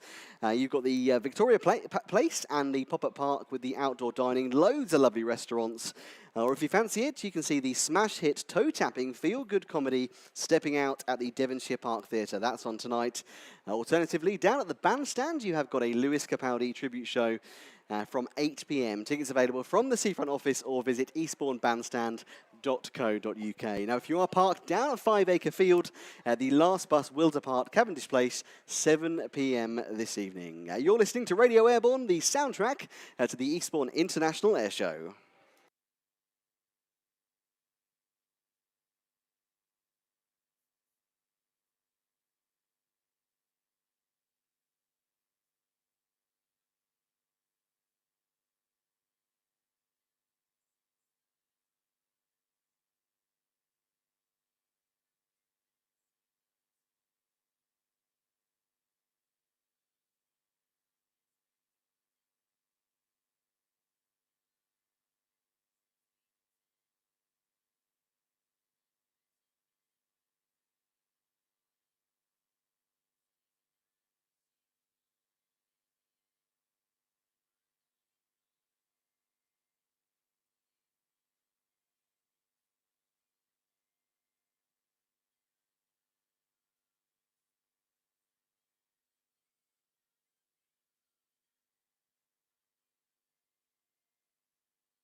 Radio Airborne, we've got about just under 25 minutes to go until flying restarts here at Eastbourne.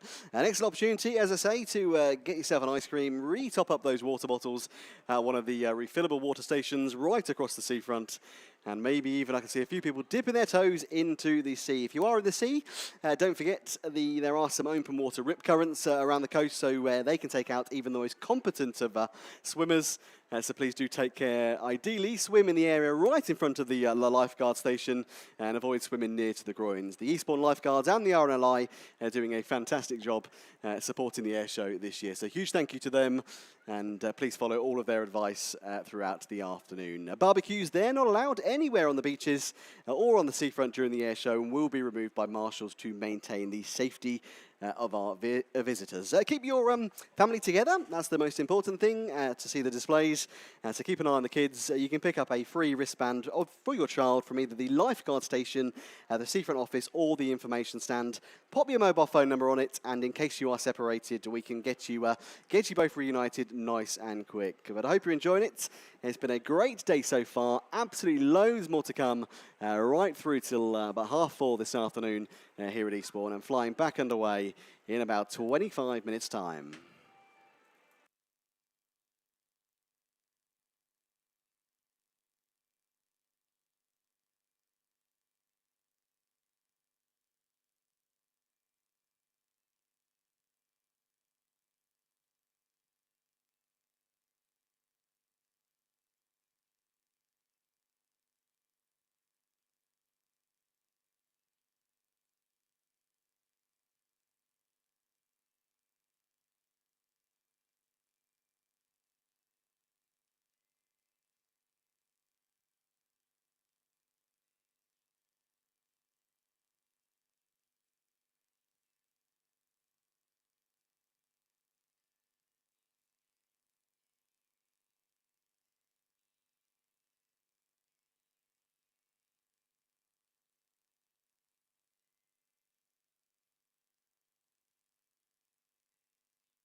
Flying back underway then in about 15 minutes here at Eastbourne. So now is a great time to make sure those water bottles are topped up. You've got a cold beverage, an ice cream, whatever else you need.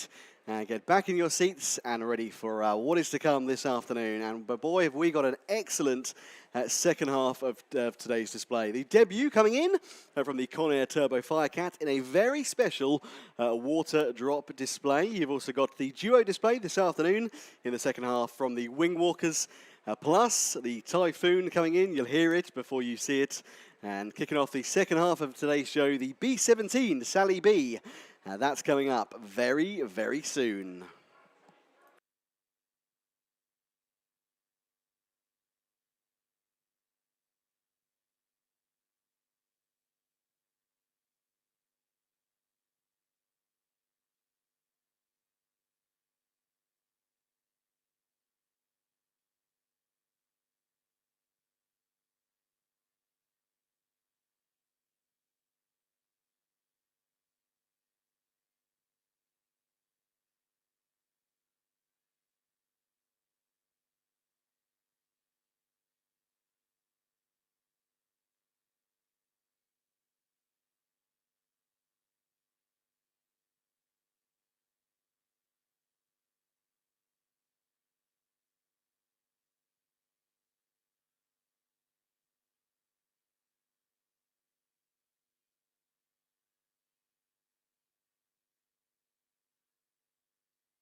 This is Radio Airborne, the soundtrack to the Eastbourne International Airshow. Phil and Paul on the way from drive time tonight. So on your drive home from the airshow, tune your radios in the car to 87.7 and tune it to Phil and Paul with the drive home. Loads of great music and some special guests as well. We must say a huge thank you to Eastbourne Borough Council and to Visit Eastbourne for putting on this incredible event. And please remember, it is funded entirely through donations, commercial sales and sponsorship. So please support and donate to keep it going. There are many ways that you can support and many ways that you can donate. Donation points right across the footprint, including on the Western Lawns and the Seafront office, with 100% of your donation going towards Airborne. And do look out, once again, for those volunteers wearing the red bucket collection vests, and many of those from local charities. And when you pop some money into their bucket, their charity receives 30% of the donation.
Radio Airborne, live from the Western Lawns, your soundtrack to the Eastbourne International Airshow. Don't rush home tonight. The last bus, as I mentioned, the last bus back to 5 Acre Field will depart Cavendish Place at 7 p.m. Flying, recommencing here at Eastbourne in just over 5 minutes. Find your seats, folks.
Well, hopefully you've had a chance to top up the sun cream and get yourself a cold beverage, maybe even an ice cream. We are pretty much ready to go for part 2 of this afternoon's Airborne, and what an afternoon we've got. Yeah, grateful thanks, first of all, to my very good chum and legal advisor, Tim Scorer, for supplying the ice creams to the control cabin on the seafront here. Absolutely spot-on timing, Tim, and we hope you go on to see many, many more Airbornes, a stalwart of the local business area.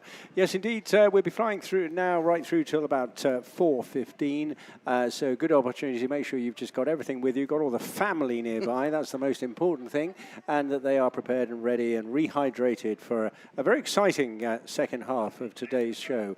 It is still getting pretty warm despite that gentle breeze out there, so do make sure, as you've been advised all day, make sure you've got the right precautions, sunscreen, lots of hydration, no flying of anything. Hang on to your brollies, hang on to your anything else you may have, just in case we get the occasional gust of wind. But we've got a very special start to the second half. Now I can hear on the radio waves a mighty aircraft checking in with us, and what a pleasure it will be for you if you were not here yesterday to see this wonderful, wonderful, hugely important historical aircraft based up at Duxford. So just a few minutes to go before we see that.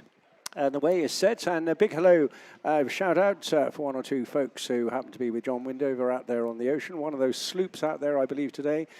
He and I are involved with a marvellous charity called Aerobatics. And you've heard so much about charities just during this show, but this is a great way to give disabled individuals, whether you're military or not, it doesn't matter, whatever your background, even if it's the sort of disability you can't even see, Aerobatics is there to give you the experience of flight.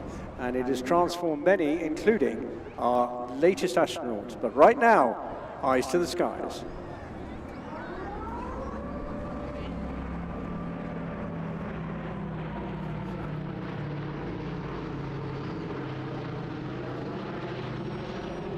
And that fantastic arrival there is, of course, Sally B, the only airworthy B-17 flying in Europe today. Based at the Imperial War Museum in Duxford, this 81-year-old warbird flies as a memorial to the 79,000 Allied airmen who lost their lives in Europe during the Second World War.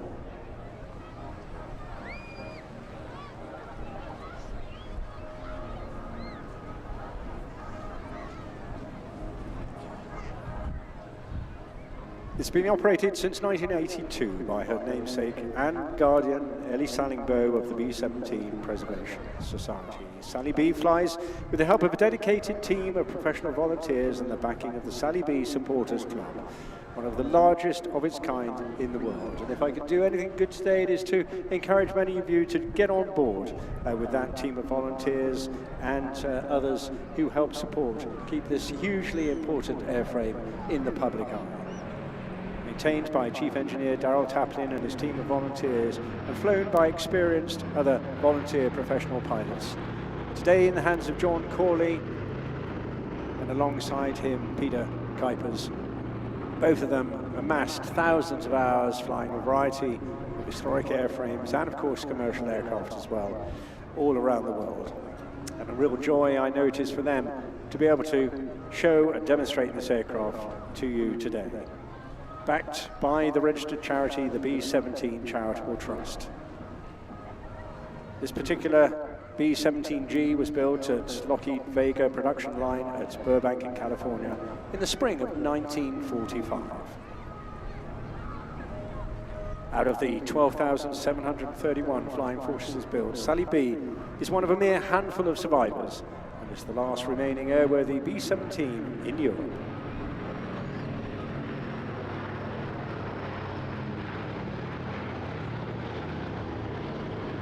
Showing off the bomb bay there in that bottom side pass, wonderfully preserved, and looking just beautiful. Even looks better when you've got a little bit of cloud in the sky, doesn't it? It's a wonderful backdrop for all you photographers out there. This particular Flying Fortress never saw active war service, but was one of the last B-17s to be built and didn't join the fleet of the US Army Air Force until about June 1945. From then on, she embarked on a test career with what was then the very newly formed United States Air Force, with modifications, with a manned pod on one of the wingtips. And once all those tests were completed, she was no longer required, and all that equipment was removed. And off it went to await disposal. Luckily for us, however, you see it flying here today. And that has taken a monumental amount of time, effort, and of course money as well. Initially went to the French Institut Géographique National, with a fleet of B-17s who brought her for survey work.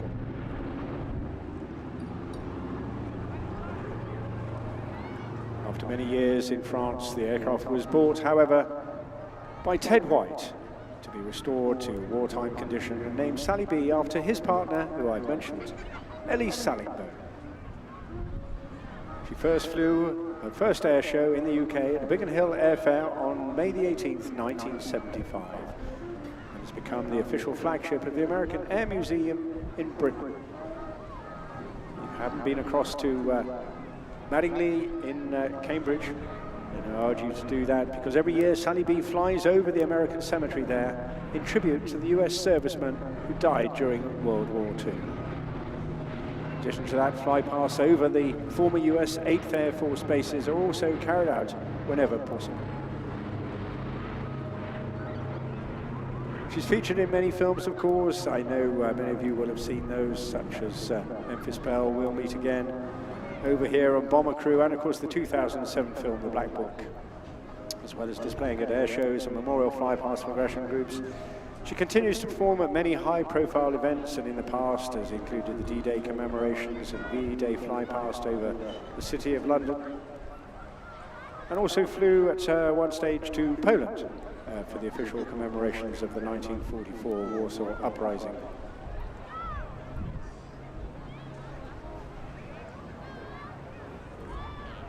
Never easy to keep a massive warbird like this in the air, though, having suffered a whole series of setbacks and engine problems, demanding a lot of additional commercial and volunteer support. The engines have been replaced at one stage, and then other engine failures happened after that, but bounced back to health and action again with the help of a major benefactor, Bertie Ashby, who in 2008 donated a piece of land to help keep Sally B flying.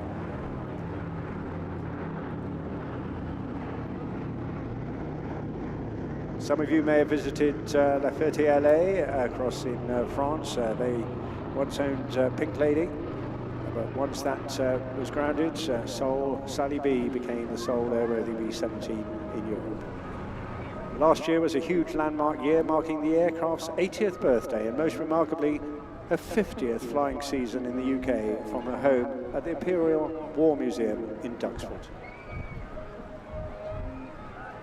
Don't think for a moment, though, that she gets any investment from the museum, because she's not owned or maintained by them. In addition to that, aviation safety laws with American registered aircraft means that they cannot sell passenger rides as you can get in Spitfires these days. Then it needs every help that she can get. And hence the registered charity and the only B-17 run totally on public donations and true love and passion. It is you people out there, and of course our past forebears, who've helped to support this, and I'd like to pass on Sally's appreciation for all that you have done to contribute to the upkeep of this particular aircraft. And it remains a tribute to the many who lost their lives fighting for our freedom. Many of that generation will of course be gone very, very sadly. We have just a couple here with us today up on the western lawns. But without keeping these aircraft flying, such as others you've also seen today, those memories will just disappear. So you can help by donating to the Sally B Annual Appeal, I should say, and all the money goes directly to supporting this aircraft and ensuring that this unique piece of living history stays in the air. So just go to sallyb.org.uk.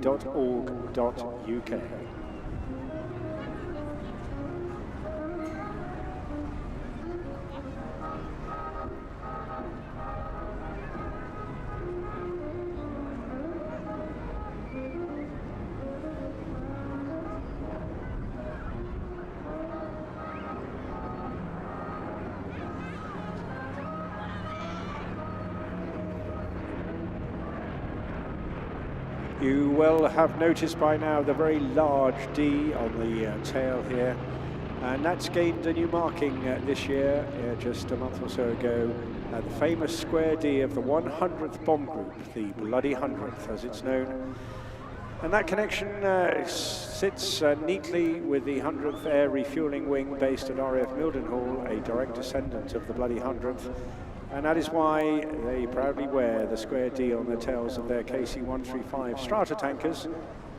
And to commemorate the loss of all the young airmen who fought and died in these machines during the Second World War, a special formation with Sally B and the KC-135 Miss Irish took place at Duxford on the 4th of July last month. Sally B will thus keep the square D on her tail for the foreseeable future.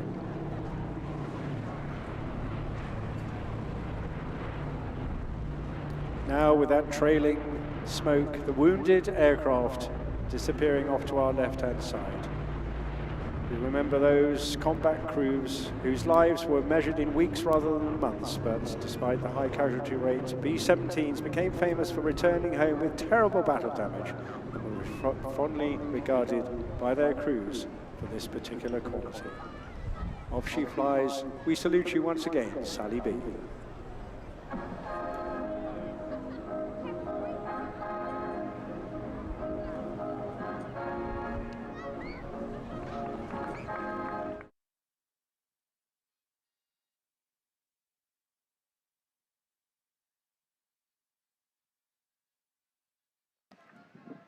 And I'm delighted to say that I've just heard John on the air saying he's happy to give us one more fly pass. So this would be a great opportunity now for John and Peter to enjoy your appreciation. She flies by for the last time. Give the crew a massive wave. And where you can, please help. sallyb.org.uk is the place to go to learn more about this aircraft. But right now, we wish her a fond farewell as John tips the wing towards us for a second time. And what a sight that is.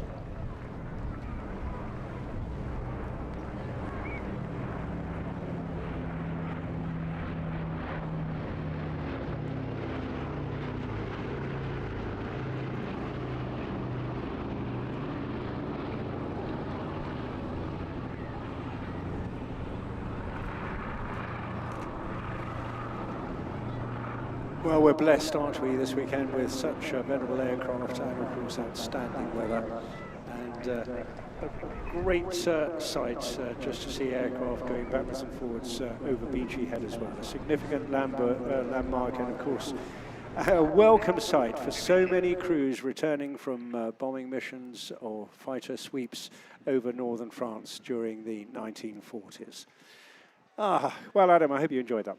Absolutely beautiful. Yeah, absolutely love that. That was absolutely amazing. Now, don't disappear too quickly this afternoon. There's loads to see. You've got the Lewis Capaldi tribute show at the bandstand, 8 p.m. tonight. That one's on, and of course the show at the Devonshire Park, Stepping Out, a smash hit toe-tapping feel-good comedy. And coming up in a few minutes, something completely different yet again, and this is a debut aircraft for Airborne. It hasn't been in the UK very much at all, and there are a lot of reasons for that, and it's a real treat, particularly for those spotters, but really for anybody who wants to see something different.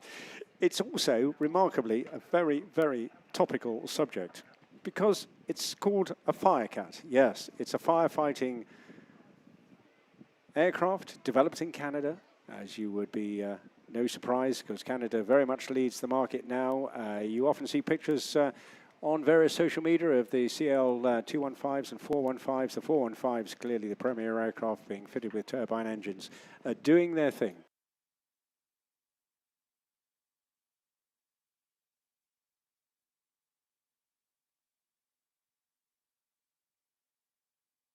I've just been told that you're going to get an opportunity to see actual water drops here today as well. Let's not go into the topic of how valuable that water is and where it's being used at the moment to quell the urgent situation that we find ourselves in UK. Unusually, perhaps we should all reflect. But this aircraft, before we start casting any other comments, it is not allowed to operate commercially because it's a vintage aircraft and is not in commercial service. So today is a demonstration, and I believe we're going to see 3 individual short drops of water, so it'll give you a real opportunity to see what it's like. I know you see a lot of it on the telly, mostly helicopter carriers that operate with it, and they can dunk, of course. This aircraft, not what we call a scooper.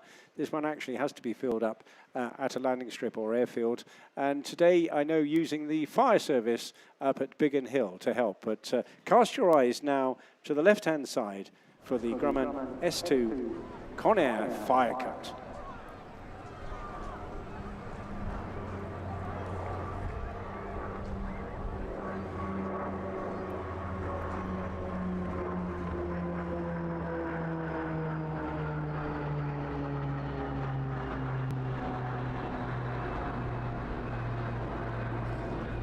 And that's pretty different, isn't it? Now, that wasn't water, that was a bit of smoke. They have smoke on this as well. But going back in its history, basically the Grumman S2 Tracker was the first bespoke anti-submarine warfare aircraft developed to operate from the US Navy aircraft carriers. Now, there is, in my money, always a bit of romance to maritime operation, particularly when you see things like the Catalina or the Albatross or whatever. This, of course, is entirely different. It's not essentially a marine worker, because there you go, there's the first drop. And, oh, just extraordinary amount of water there. I'm guessing much of that will evaporate before it reaches the sea. But you can see now the agility of this great aircraft. Over 1,200 of these were built in various versions for both anti-submarine warfare and utility work. The type was also developed into what was referred to as the C-1 trader transport, and also the E-1 tracer, one of the early AWACS, the airborne warning system aircraft. Originally powered by a pair of radial engines, some were updated with turboprops, and they became known as the turbo trackers. And would you believe some of these still in recent service with the Argentinian Navy? It was replaced in the US Navy by the S-3 Viking, and many ex-US and Canadian aircraft found a use in civilian life, having been converted to firebombers by Conair, hence the naming of this aircraft. Oh, and look, there goes another one. Great drops, that is absolutely splendid. And look at the agility as well. It's almost disappears off on knife edge passes. It's a really terrific machine, really, really agile.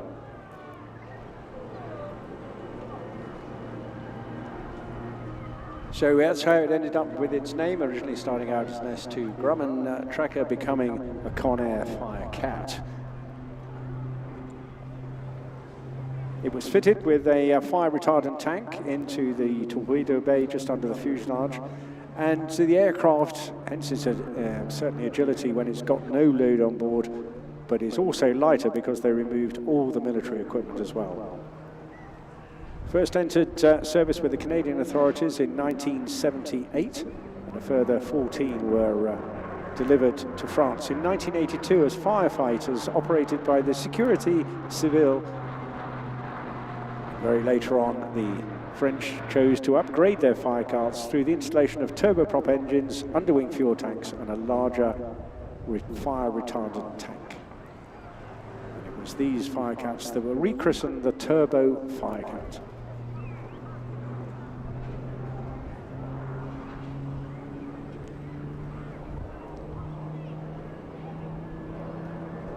Commanded today by a pair of enthusiasts who keep this extremely interesting aircraft in the sky, Nikash Coffin and Herve Verden.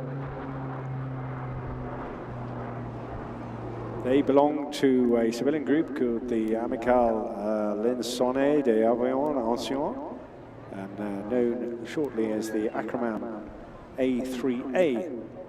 And it was them that completed the restoration of this ex-French turbo Firecat, number T15, which before that was an ex-US Navy S2F Tracker. And it only completed its first post-restoration flight as recently as October 2023.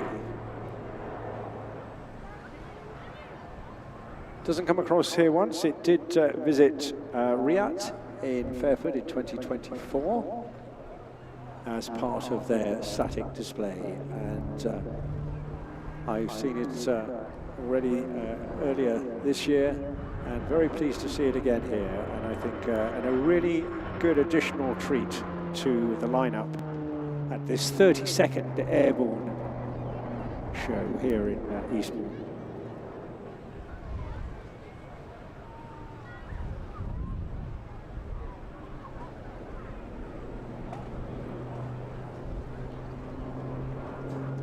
Able to carry about 3,300 litres of water, so when dropped in one hit, you can imagine that is a substantial impact on any fire area, and such a pity in many ways that we're not able to help out with the demand in so many areas across UK at the moment, but just simply it is all about certification and airworthiness, and of course this aircraft not even operating routinely in England anyway. But look at this lovely tight turns that it's able to make, and just the roll rate, even for such a big wing, is still pretty impressive, I think you'll agree.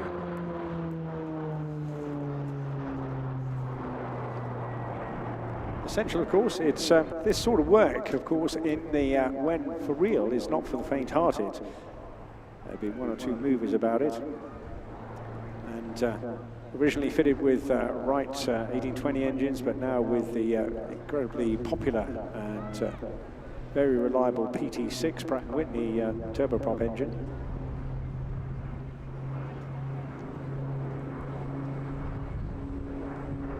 It's looking, I think you'll agree, surprisingly agile for a wingspan of over 70 feet. Now trailing a bit of smoke and accelerating extremely well.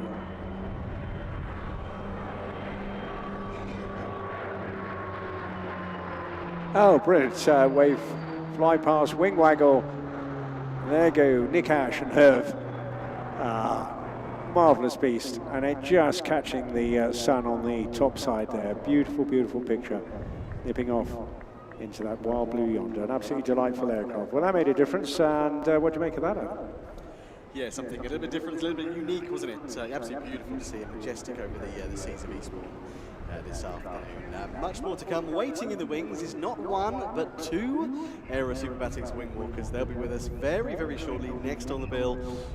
Don't forget, Airborne remains one of the few free local authority-run air shows in the country, and without enough financial support, this could be the last ever show. So please do donate to a bucket collector today, or put your donation into one of the donation points across the Airborne site.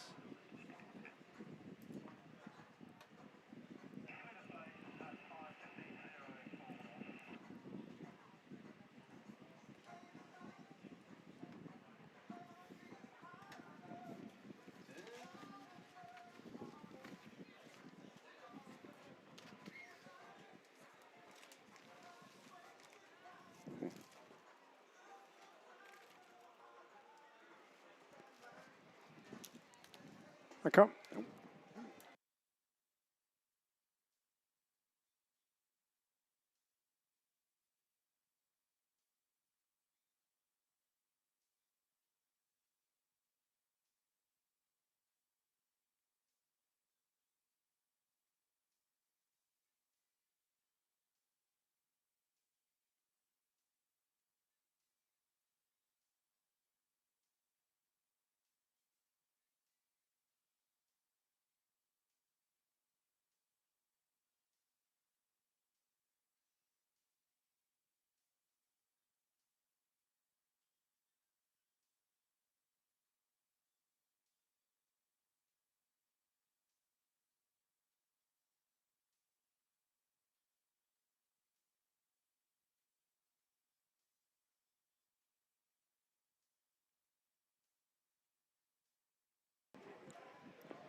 Well, I want you now to cast your eyes to the right-hand side, because they're a pair of vintage biplanes. They're called Stearmans, And ever popular, you know them as the Ginos, the Utterly Buttleys, the Breitling pair.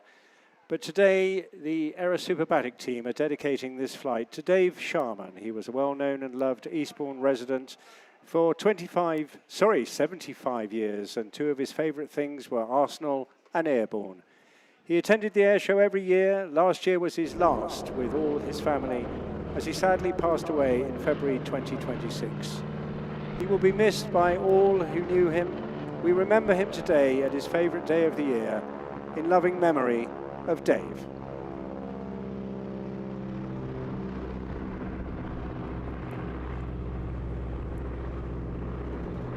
And I think he would have just loved to have seen that wonderful arrival there, the roar of the Pratt & Whitney radial, with the girls upside down sporting their acrobatic positions on the wing.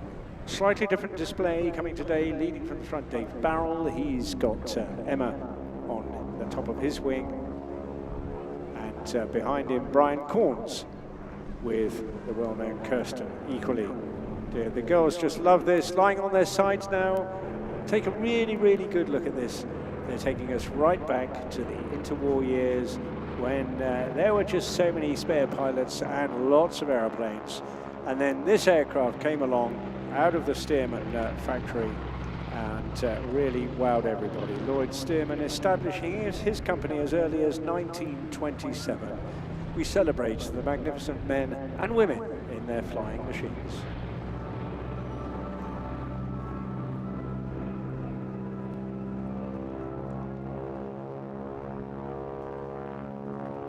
Yes, they're going to go upside down, inside out, and do an awful lot of formation flying today, which is just really, really good news, because we don't always get to see them as a pair. We've had Dave Barrell on his own for a couple of days, but now with the addition of Brian, both sporting their absolutely gorgeous Aerosuperbatic colours as well. Now, these aircraft are based up in Gloucestershire near Cirencester. Royal Flying Corps Rentham, itself a very historic First World War airfield, deep in the countryside of Gloucestershire, and it is somewhere that you can have a go at doing this. You may well have seen the story in the media recently about the 97-year-old lady who didn't just complete her first, but it was her second go at wing walking. That has now gone viral around the world, and you can have a go, or perhaps, better still, help raise some money for your favourite charity. All you have to do is go to gowingwalking.com or Aerosuperbatics and get involved. Now, coming up in a great photo shoot opportunity. Oh, what a wonderful split that is. Absolutely perfect, classic Aerosuperbatics flying. And that lovely, lovely roar there. Now, that is an additional change to the standard Stearman aircraft because they need extra power to get through the air. And why? Because there's a lot of drag on the upper wing when you put somebody on top of it. So that 450 horsepower coming out of that helps cut through any wind and activity that is in the way, and it also drives the massive 9-foot Hamilton standard propeller. And when all the levers are forward and that is in fully fine, the tips virtually go supersonic, and that gives you that marvelous roar.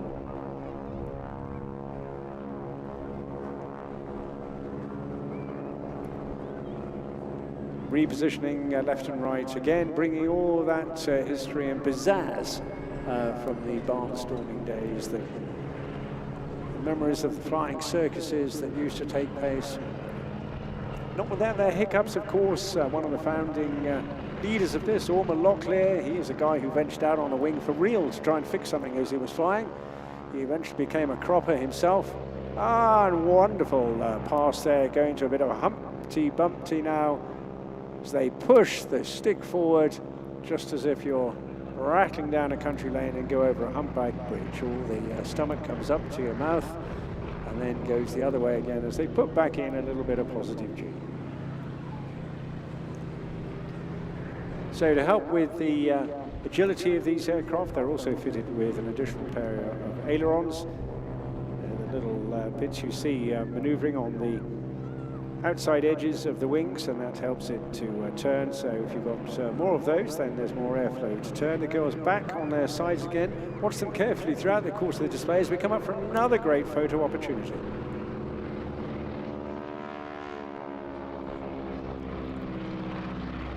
Once again, the smoke, all environmentally friendly stuff.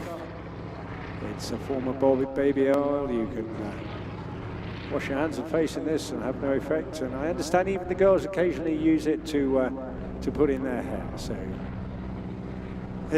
that caught somebody's attention, didn't it? It's true. Honestly, it is true. I was talking to her last night. Yeah. So there you go. Ondina is the name of it. There are several types. I understand it's not very cheap though.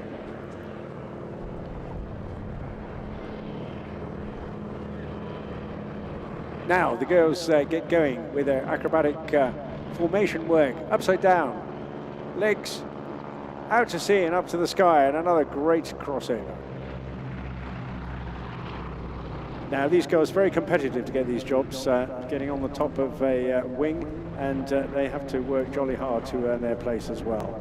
Whenever there's an advertisement for a spare slot, they get inundated with requests. So Kirsten is the lead professional wing walker, and it's just her greatest love, she says. Not just a passion, not just a job. She just lives and breathes it, enjoying every bit. So performing effortless handstands and moving around the cockpit and being with the team, well, in excess of, must be 10 years at least now. However, many of them are already professionally trained in the skills required to be a wing walker. Kirsten started off in the trapeze and aerial circus world, where she developed the strength, flexibility and body awareness to give her a bit of an advantage up there.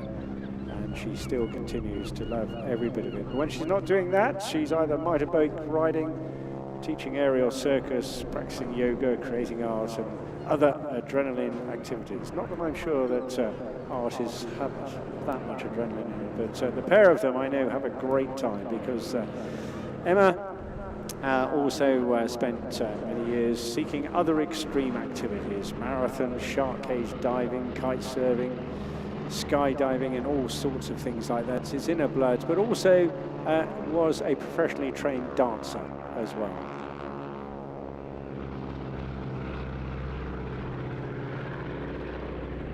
She doesn't mind pulling 4G whether it's upside down or not. And one of the great performances from the solo was seeing them literally hanging in the air in their straps, the pair of them, in opposite positions, Dave head down, and yesterday Emma with her head up in a crucifix position. Emma's been dancing since the age of 3 in all sorts of genres, but primarily ballet and jazz. And once again, her training has helped her perform many of the various positions they take up, such as the arabesque and the goose.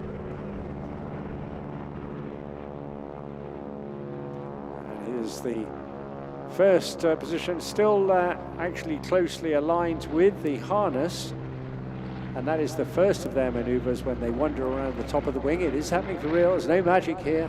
Once they get out of that harness, all they have is one single safety strap,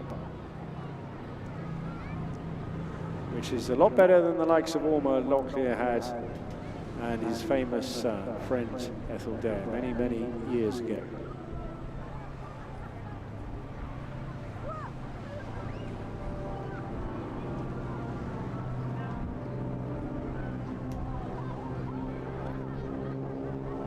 Dave Barrell, now a very, very well-known name indeed, having spent 20 years now flying with Aerosuperbatics and progressing to be their chief pilot, manager, and even advisor to Tom Cruise, flying the Stearmans in that film. I think it was last year. The last of his Mission Impossible movies. If you haven't seen it, there's some outstanding Stearman flying in there, I can assure you. There with the arabesque. And in this one, you can see the feet of the girls is literally right in front of the heads of the pilots. Accompanying Dave up there on his wing is Brian Corns. Got involved with aeronautical world, starting gliding at the age of 14, flying solo in an aeroplane at the age of 16. He's a qualified aeronautical engineer, and he's built helicopters and engines.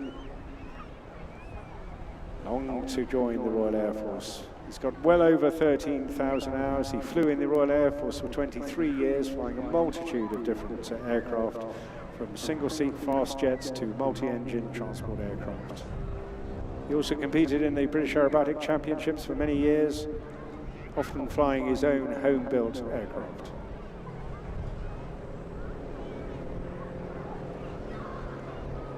Both the guys know, however, what a great privilege it is to be flying these wonderful aircraft, reliving the love, passion and flair of yesteryear. As they come by now for a wonderful fly past, you can see the girls now dropped down into the cockpits, their safety position for getting home. Of course, the pilots in most tail wheel biplanes all sit in the rear seat, all part of balancing the weight and loading of the aircraft.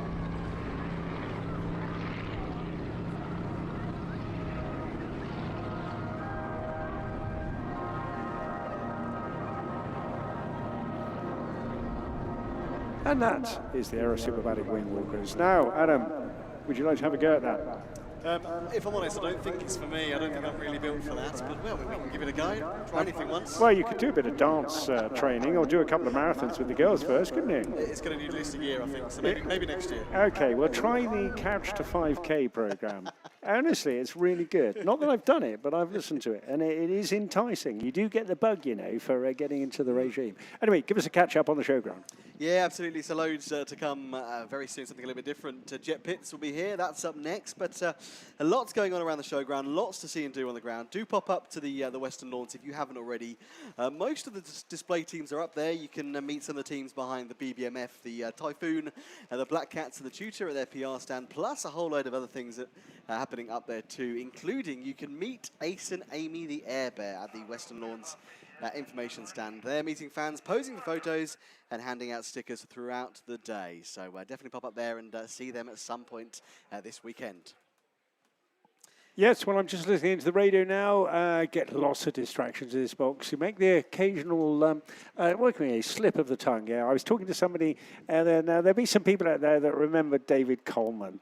Now, he was a sports commentator on the BBC, and he published a great book called Coleman Ball. So forgive my expression there, but that is exactly what it's called. And it's actually full of so many laughs. You know, when you're commentating, it's not unusual when you've been doing it for about 3 or 4 hours in a stretch to be absolutely 100% perfect every day. It's great. You talk to people like Aggers, you know, he quotes many, the cricketer, of course, quotes many and very amusing instances as where just one little distraction and you're down a complete rabbit hole. It's got nothing to do with what's going on in front of you. Anyway, back to the flying, because yes, we're going to go literally upside down and inside out in a very dramatic and very quite noisy way as well, because this aircraft coming next is no average pit special. And it's due with us in a few minutes' time, so I think we can probably just have a little bit of a break ourselves.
Well, jet pits on the way for you very, very soon. Don't rush home tonight, though. Lots going on in Eastbourne. Lots to see at the Beacon Shopping Centre. Lots of bars and restaurants, including axe throwing and other games at the Boom Battle Bar, where you can, of course, see the new Spider-Man movie at Cineworld as well. Yeah, interesting. I've never watched one. Do you recommend that I should go and see a Spider-Man movie? I have to say, I'm not a Spider-Man man, if I'm honest. Not really. I'm more of a Superman man.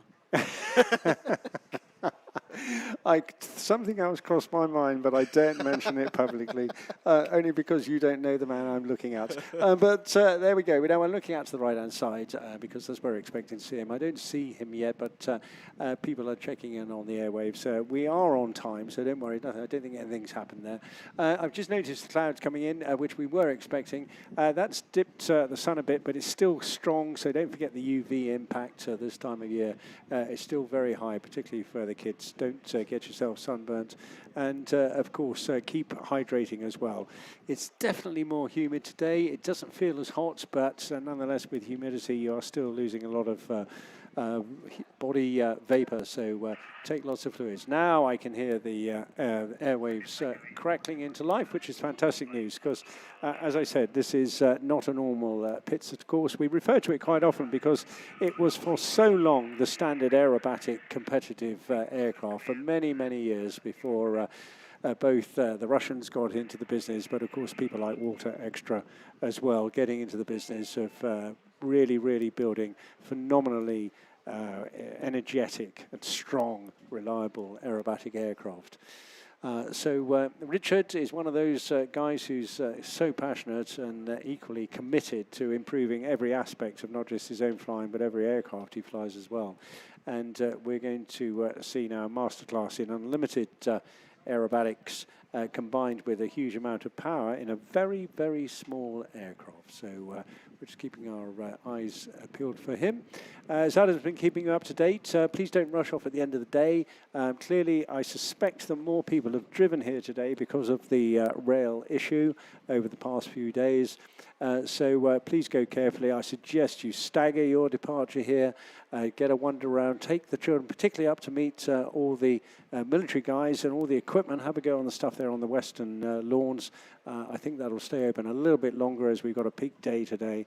And then gradually go through the day. Listen out for any warnings, and of course the stewards will probably give you good advice, hopefully, on the way out of the site as well. But it will be busy.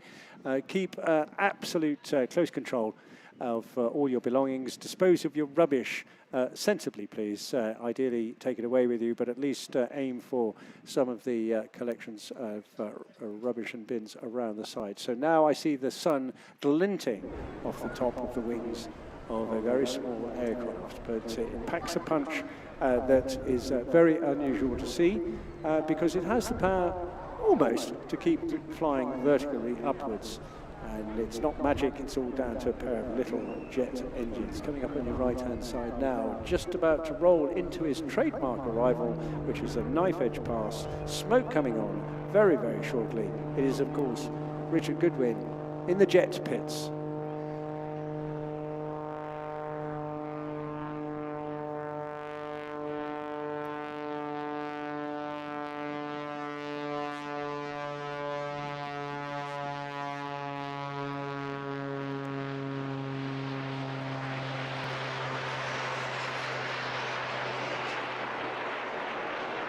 And how about that for a bit of acceleration then? Yes, and of course you've got the change of tone there, and that is of course when he ignites with a couple of little levers, those two little extra jet engines, and they're just forwards of his cockpit position just before the main piston engine itself. Two little jet engines producing 350 horsepower each, not just accelerating him, but propelling him upwards, straight up into the sky, as if it was a Typhoon. It is a mini Typhoon in many respects, given the power to the weight ratio this has got, which is 1 to 1.1, and thus giving him the opportunity and the power to exceed the weight of himself and the aircraft combined. You can see him eloquently doing that by throwing in a few rolls as well, letting it tumble and spin just momentarily before he recovers that quickly to use this dive down now to add additional energy to the speed of the aircraft, and that's what helps propel him upwards as he pulls about 5, maybe 6G, rolling it as he climbs at the same time, continuously. Gets so bored flying in a straight line, this guy. And now inverted, hanging in the straps, suffering negative G. That is when the blood is rushing to your head. He's using the pedals now just to coax the aircraft around in about half a circle. He'll do about 180 degrees, come around the corner a bit more, and then pull out. It's not a pleasant position at all. It's very, very uncomfortable indeed, but I keep saying something you've got to train and practice for consistently to keep yourself right up there at the top end. A bit like being a Formula One driver, and instead of doing it for 2 hours, you get to do this for about 8 minutes.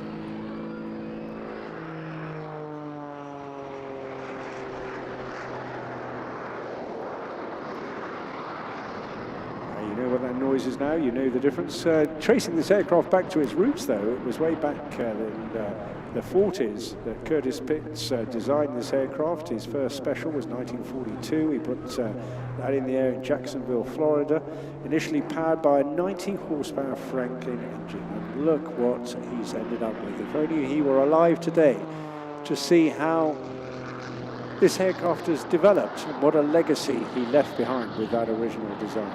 Became very famous itself towards the end of the 40s. Each of his aircraft had a little name made famous by a lady, another woman in aviation back in those days. Betty Skelter, her name, and her little stinker still hanging in the Smithsonian Museum today, rightfully upside down.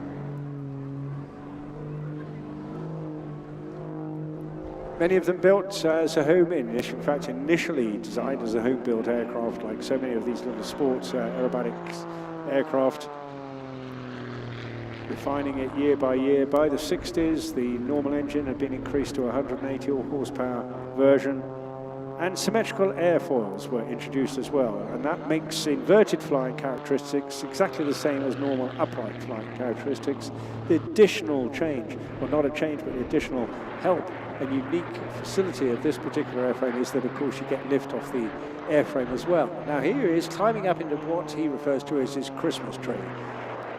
It's just a prettier way, particularly with that, once again, environmentally friendly baby oil. He uses this as an aesthetic way of climbing up to height. And that gives him an opportunity then and downward, using those jet engines to get increased speed as he climbs and goes round and round at the same time.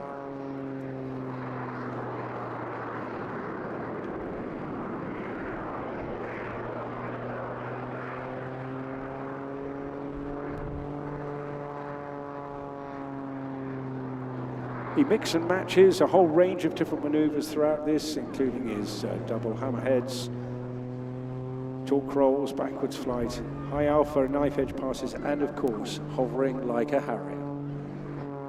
He's an exceptional performer. He's got aviation in his DNA, I should say. His father was a well-known hunter display pilot.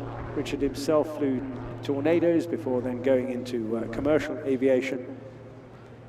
But actually, he's also a very committed engineer at the same time, and he just loves tweaking. He spent, probably I wouldn't care to imagine how many more hours actually engineering this airframe than he has in flying it.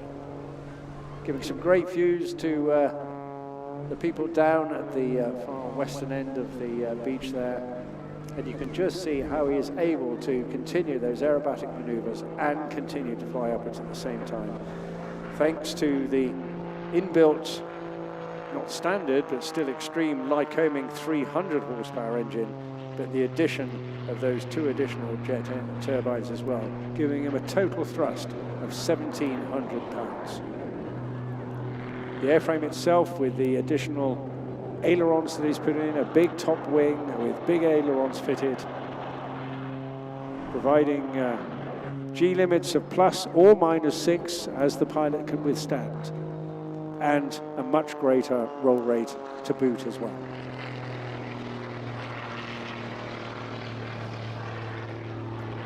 unsurprisingly spent many years in aerobatic flying himself. Started out with the Christian Eagle when I first met him around 20 years ago, and has just got better and better and better, and forever tweaking.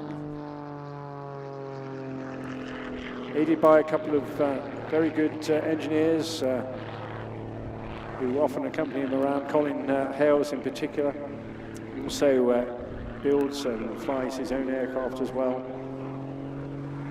Coming out of a slightly different engineering stable, but just look at this aircraft now, just eating up the sky with effortless ease. Just a huge, immense reserve of power available in such a small aeroplane.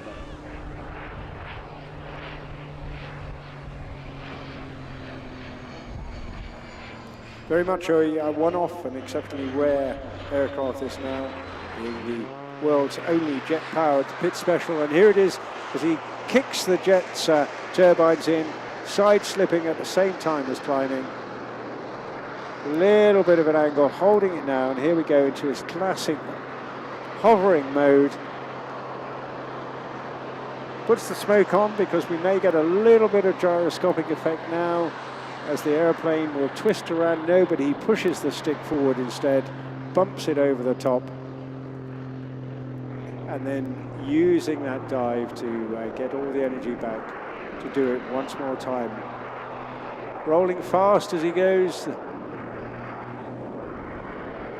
Holding it, holding it, holding it. Just climbing, climbing, climbing. It is such an unnatural thing to see. Again, just putting now a bit of gyroscopic effect, you see, cutting in as the airframe turns itself in the opposite direction to the propeller. And just holding it there on the power he's got, just letting it flop back over his shoulders.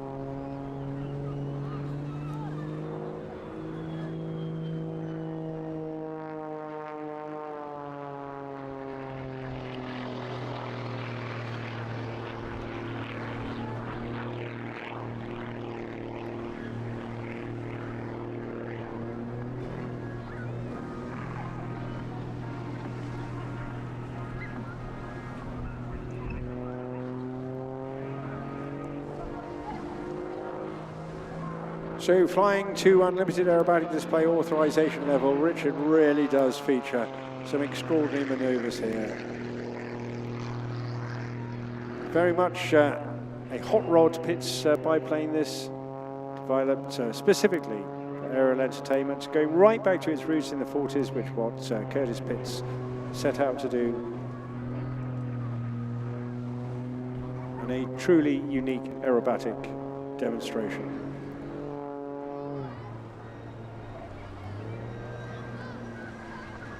Just redesigning the wing itself. He got the help of a well-known aircraft designer called Eddie Sorenban, and particularly assisting with the wings because they're unique in that they feature very much an increased wing area with those massive ailerons that deliver a phenomenal roll rate.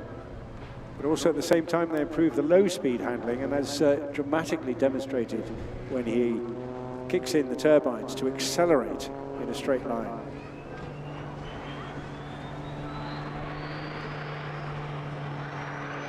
There, from a very slow speed, a great example of what I was just talking about. Accelerating upwards, as if he were in literally a purebred jet aircraft.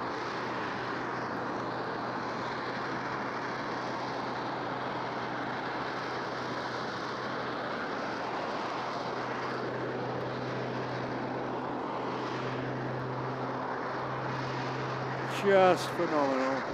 Letting it flop back. It feels, it will feel very strange and uncomfortable, but he's perfectly used to that sort of thing happening.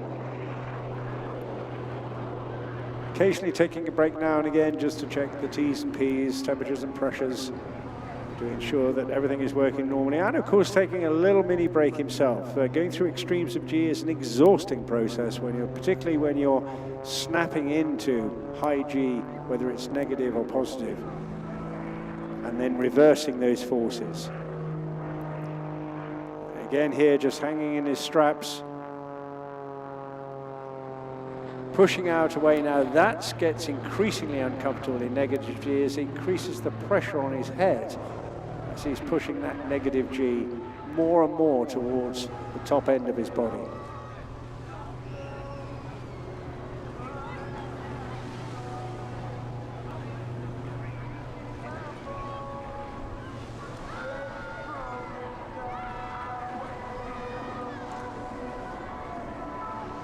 Coming towards the tail end of his display now, he'll give us another little treat of his knife edge pass before then shooting up into the sky as if he's flying a Typhoon.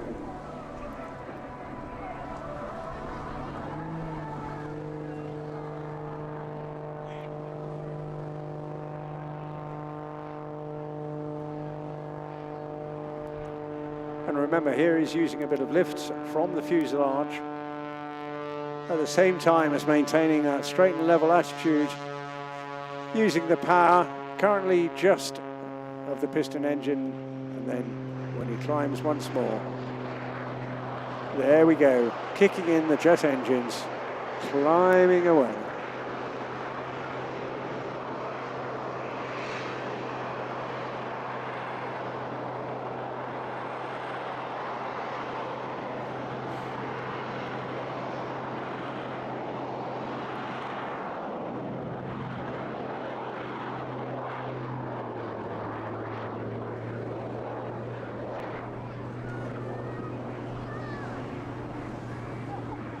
Brilliant performance. You can't imagine just how exhausting this must be. And as I say, not for the faint-hearted. It takes many, many years to get to this level. But at the same time, got a great understanding of the airframe. Here he goes now on his final departure, reaching for the sky. Style and aplomb and a vast amount of power in the smallest of aerobatic aircraft. Richard Goodwin in the jet pits.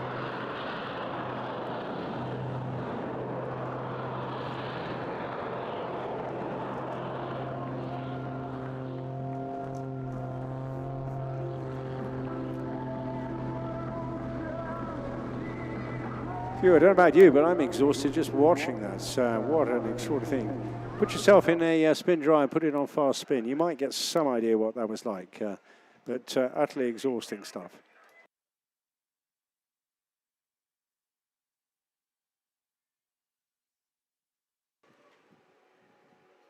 Well, rip-roaring show this. It's been absolutely running on rails this afternoon, thanks to our support flight management staff upstairs, TSA and team, and supported extensively right across the ocean there.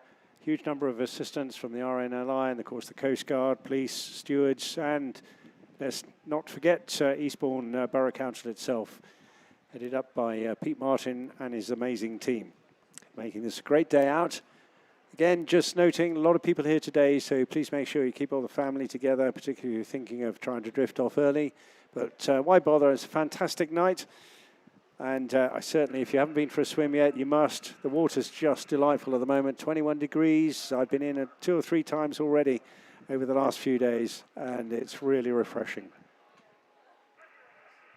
So I now hear coming on the wave something completely different. We're going back to the military scene, and one of our frontline aircraft that is here today. It is a Wildcat. To tell us all about that, please welcome Sub-Lieutenant Nick Udin. Well, hello, good afternoon, Eastbourne Airshow. My name's Nick, and I'm going to be talking you through our Black Cats display today. Black Cats, popular fixture on the airshow circuit since 2001, when they were known as the Lynx pair. In 2004, the team was given more support from the Navy and Augusta Westland, that's now Leonardo, adopted the name Black Cats, derived from the Lynx Wildcat, the 702 Naval Air Squadron's badge. And if you look to the skies, approaching at 100 feet, 130 knots, and climbing into a nice wing over, it's the Royal Navy Black Cats.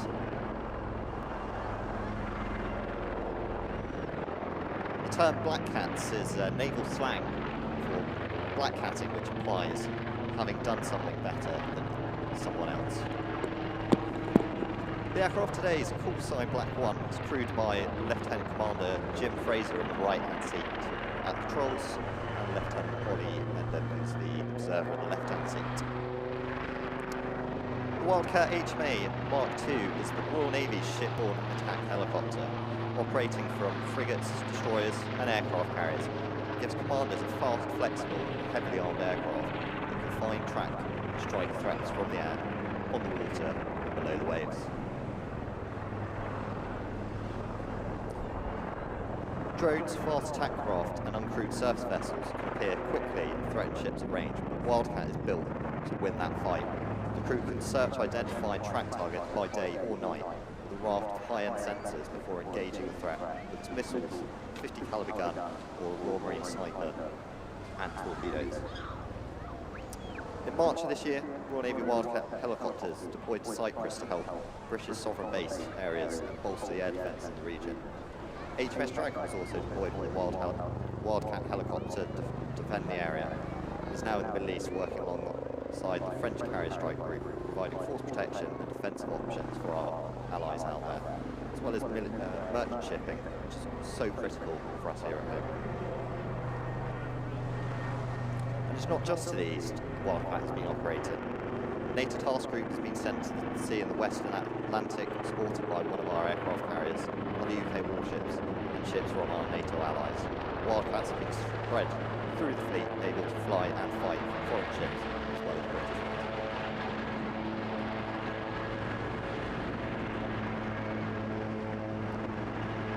Not on the aircraft today, but she can equip Martlet laser-guided missiles to provide valuable anti-drone capabilities, protect our people and our assets stationed worldwide.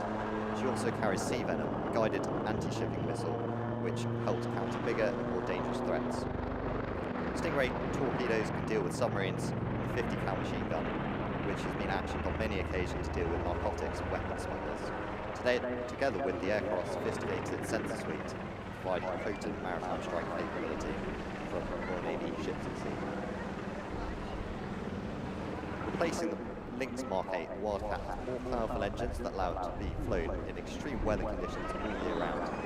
These engines enable it to lift on-the-tongue loads of up to a ton, no mean feat given the size of Earth, and give the aircraft a top speed of 60 knots.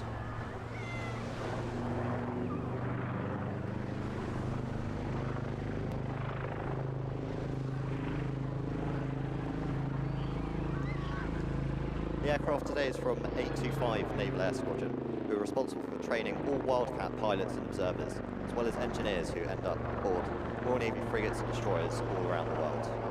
Maritime Aviation Strike comprises 825 Naval Air Squadron, 815 Naval Air Squadron, the Wildcat simulators and the headquarters element.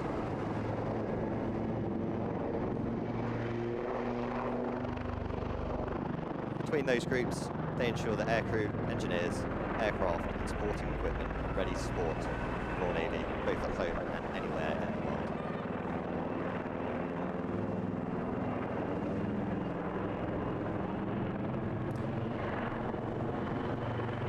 In the right-hand seat then, we've got Lieutenant Commander Jim Fraser, who's the display pilot.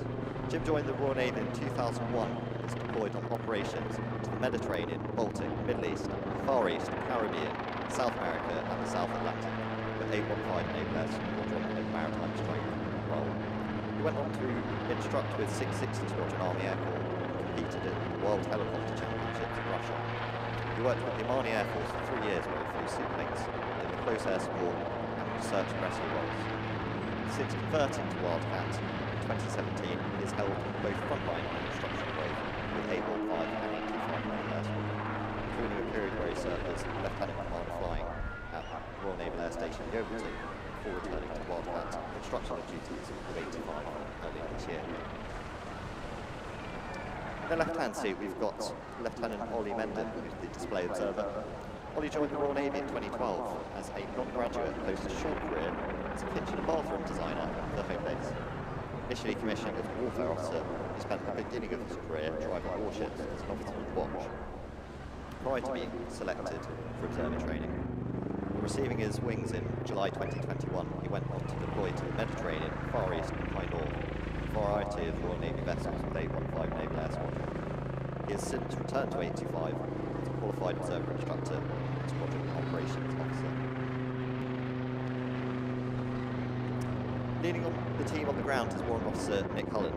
Nick joined the Royal Navy in 1990, serving worldwide on Sea Harriers with 801 and 800 Naval Air Squadron, before moving into instructional roles and later deploying and seeking operations in Afghanistan. Following promotion and transition to the Wildcat Maritime Force, he served as Senior Maintenance Rating with 815 Naval Air Squadron, including a deployment to the UAE escorting shipping through the Straits of Hormuz, conducting counter-narcotics operations. He later returned to 825 Naval Air Squadron, becoming lead engineer for the Royal Navy Black Cats helicopter display team.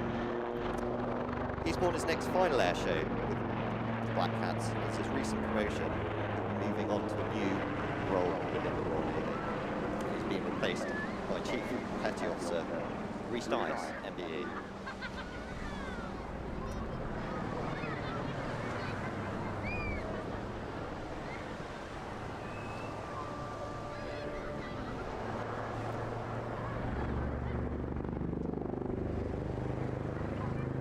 Now we come to the final pass of the display. So once more, everyone give a big wave to our 2026 Royal Navy Black Cats.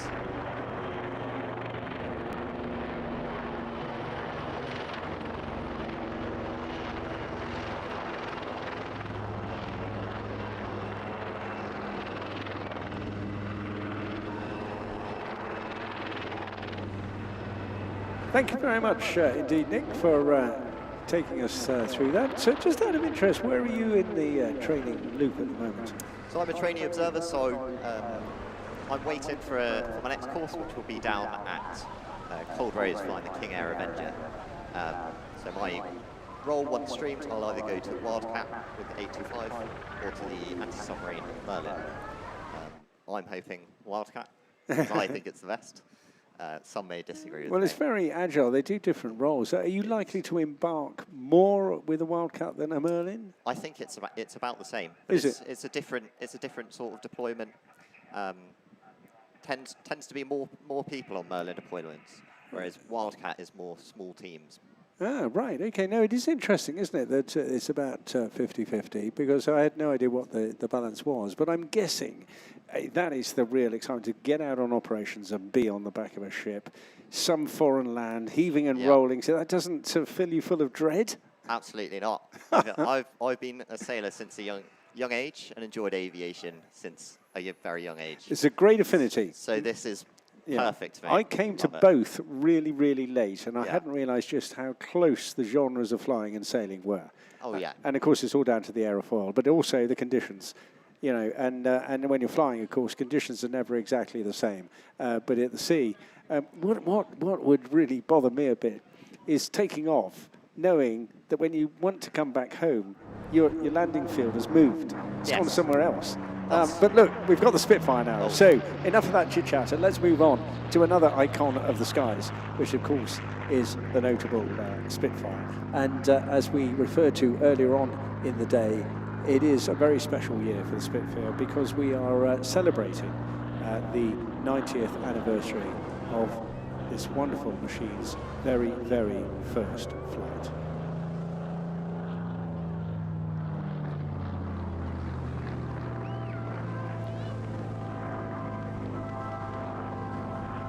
And what a pleasure it is to have another Spitfire with us.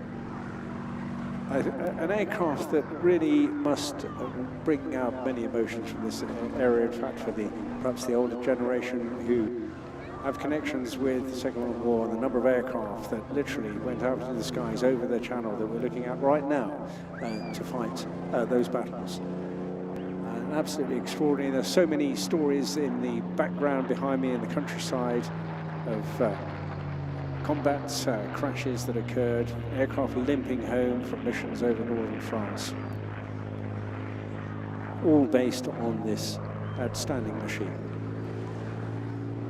Well over 20,000 of them produced in well over 22 different marks of airframe, a production line that went on and in service right through until the mid-50s, but now there are more flying in this country, well over 30 aircraft, and many of them committed to flying you as well. This aircraft from Peter Monk's wonderful Biggin Hill Heritage hangar where you can fly a Spitfire. I've flown with his team up there as well. All you do is go to flyspitfire.com and you can register yourself to get a flight in one of the machines that he runs there. It's got a great legacy, this particular aircraft. A really, really important piece, and flown by something of a legend here today in the form of Anna Walker, who's got a massive amount of experience, and I know we'll be enjoying every minute that she has in the sky with us here today. This Mark 9, part of an order of 1,800 aircraft dated back to 1944, came out of the infamous Carfield Bromwich factory in the autumn of that year, and then joined 39 Maintenance Unit on the 3rd of January 1945. Its first operational posting, however, was to number 183 Squadron based at Chilbolton in June 24, before going on to 234 Squadron at Bentwaters in August, before its subsequent sale to the South African Air Force. Speed, power, elan, charisma of this machine put fear into many an enemy pilots, and of course the design absolutely spot on, uniquely framed, a delight, a real pleasure to fly, and a lovely topside pass to help you enjoy it from Anna here. Great machine, very long nose. We were talking about how tricky it can be to taxi and operate this. Merlins, of course, also uniquely suffering from overheating many, many times. Have to be very cautious. But handling controls, absolute delight. The roll rate, wonderful. Climb rate, and of course the speed of the later machines, the Mark 19s with the Griffin engines, a real wow factor.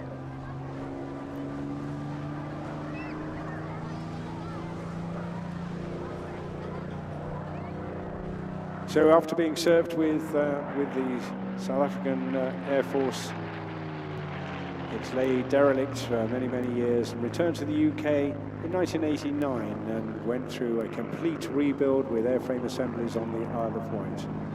Purchased by Peter Monk back in 1997, himself a local Kent man, and with his business partner they decided to fly it as the Kent Spitfire, named Spirit of Kent.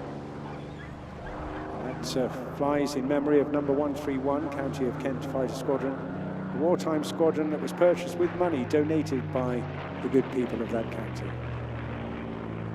It was in fact the first county in the UK to provide money for an entire squadron in recognition of the fact that each aircraft had the name of Kent City or town emblazoned on the fuselage, with the commanding officer's aircraft always being referred to and named the Spirit of Kent.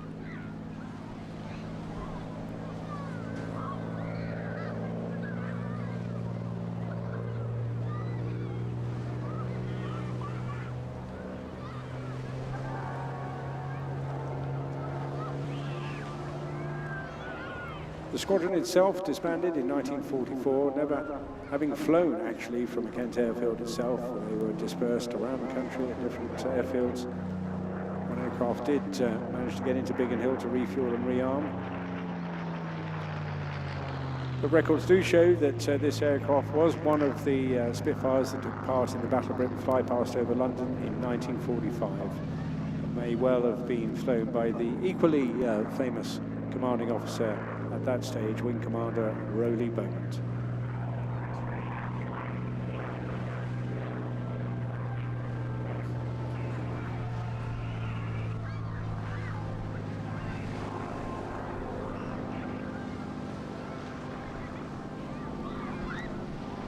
Media sign, wonderful high arcing maneuvers, wing overs, just the occasional roll. All pilots conscious that these aircraft need to be preserved for future generations to enjoy, and thus never ever coming close to overstressing the airframe in any way. They're all far too valuable and far too important to the heritage of our country in particular.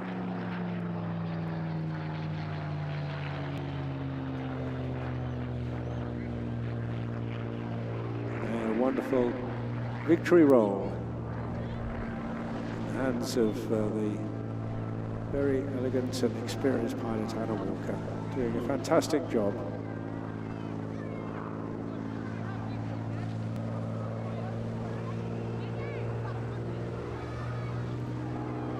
And I hear her calling now as she high up, she'll dive in. And her calling for the final pass, all far, far too quick for me. I could sit mesmerized by a Spitfire for literally hours to come. But here, give her a quick wave now as she sees her top side. She's taking a look at you down on the beach there. What a wonderful, wonderful item this is to have in our display here today. Great sight, great sound.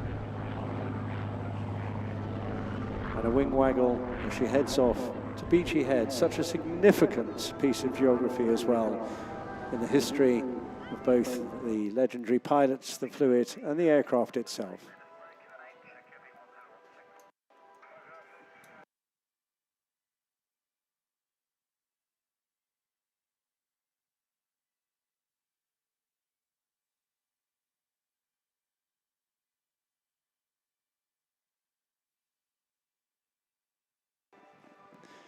Well, no, Adam, surely that's something you would want to have a flight in. Oh, absolutely. Absolutely majestic, isn't it? Well, you just got to save a few bob.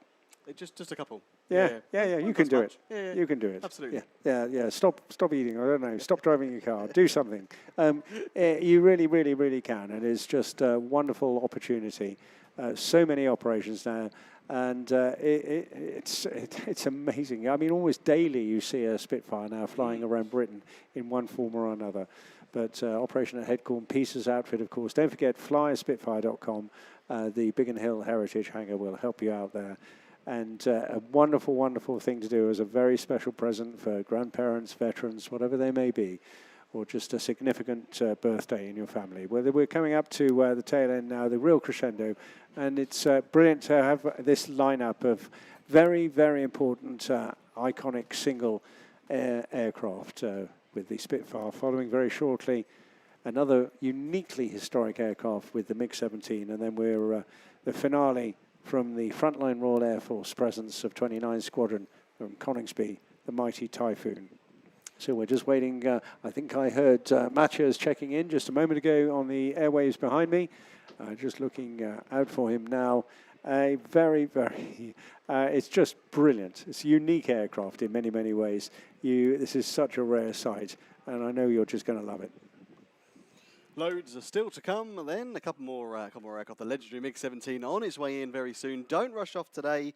The last bus back to 5 Acre Field from Cavendish Place, 7 p.m.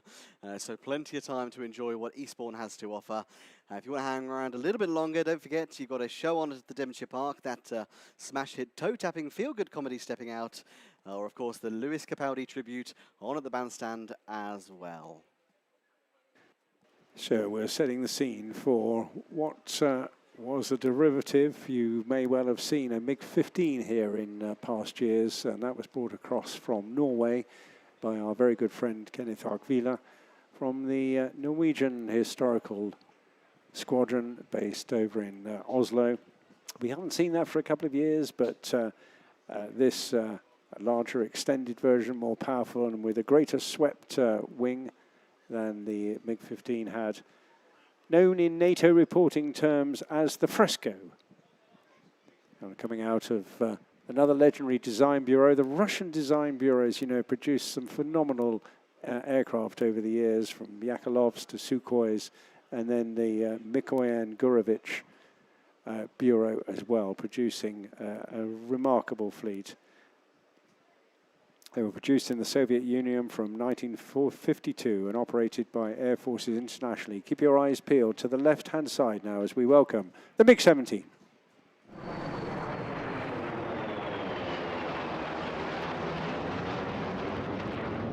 There with its afterburner in. I just love that pulsating flame at the air. That's just so unique. Compare that with other jets you see, which is much more constant, high burning fire. But not even particularly loud this, but certainly powerful. Built by other countries as well. This particular one being an example of a Polish LIM 6, but they were also licensed built in China.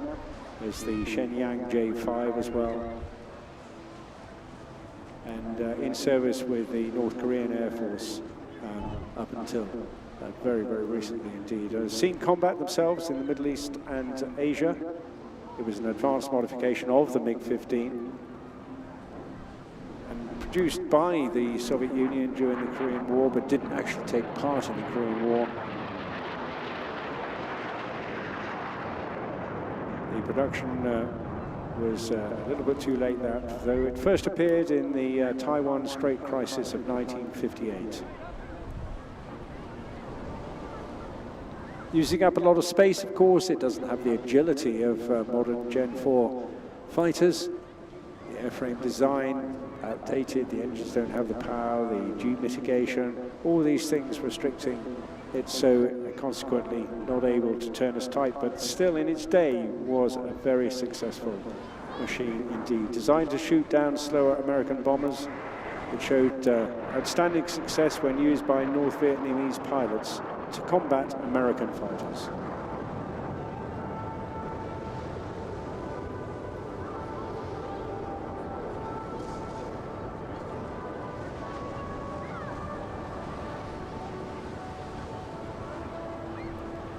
The big CF-17 proved to be more agile and maneuverable than the then existing American F-4 Phantoms and the F-105's Thunder Chiefs. They were focused on speed and long combat range, with the MiG-17 being armed with guns as well. It outperformed the elder, or the first versions of the F-4 Phantoms.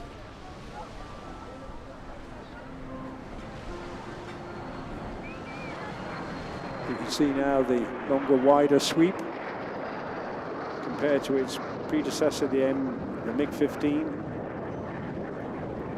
which was the aircraft that introduced swept-wing combat to Korea in its day. But Mikoyan Gurevich Bureau had already begun work on its replacement as early as 1949.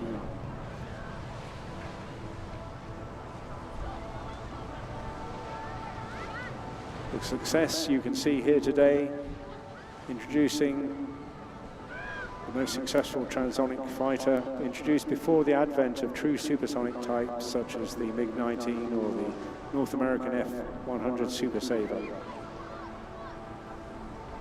Proving effective into the 1960s when pressed into subsonic dogfights over Vietnam against faster planes that were not optimized for maneuvering at short range and slow speed.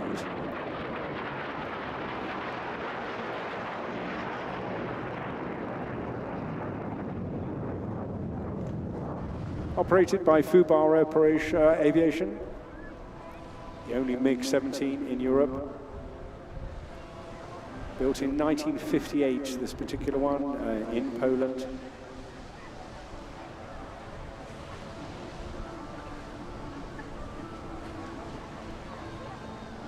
Fitted with a Klimov VK-1F turbojet with the obviously spotted afterburn there.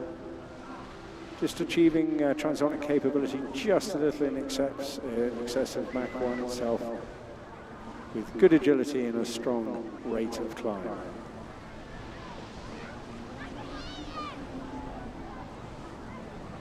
Coming round now a long, long way. There's a good example of how much just airspace has to be used up by this machine for its last pass. Armed in its day with heavy nose armament of two 23mm cannons and one 37mm cannon, making its first flight as recently after refurbishment just in April at Modlin Airport in Poland. And flown today, Mathieu's Straumann, really putting through its paces. A wonderful, wonderful sight to see. A great, almost terrific penultimate item for us here on day 3 of this 32nd airborne, would you believe? And the show goes on, but it does need your help to keep it going. So if you've enjoyed what you've seen today, do please give generously. If you're here tomorrow, make sure you pick up a program and use that for the family, or take one away with you today. And if you don't see the bucket collectors, there are digital tap points for you to donate with them as well. We'll check out where they are in just a moment and get you all to help. But you can help generally also by sticking around, going up to the Western Lawns, taking part in activities up there with the children, or maybe just enjoying an evening at the theatre or with the various restaurants. Absolutely, and if you thought that was fast, you might want to hold on to your hats because there is more coming. Don't go anywhere. Foon is in the air and on the way to Eastbourne. There is loads, I say, one more to go before the end of the day.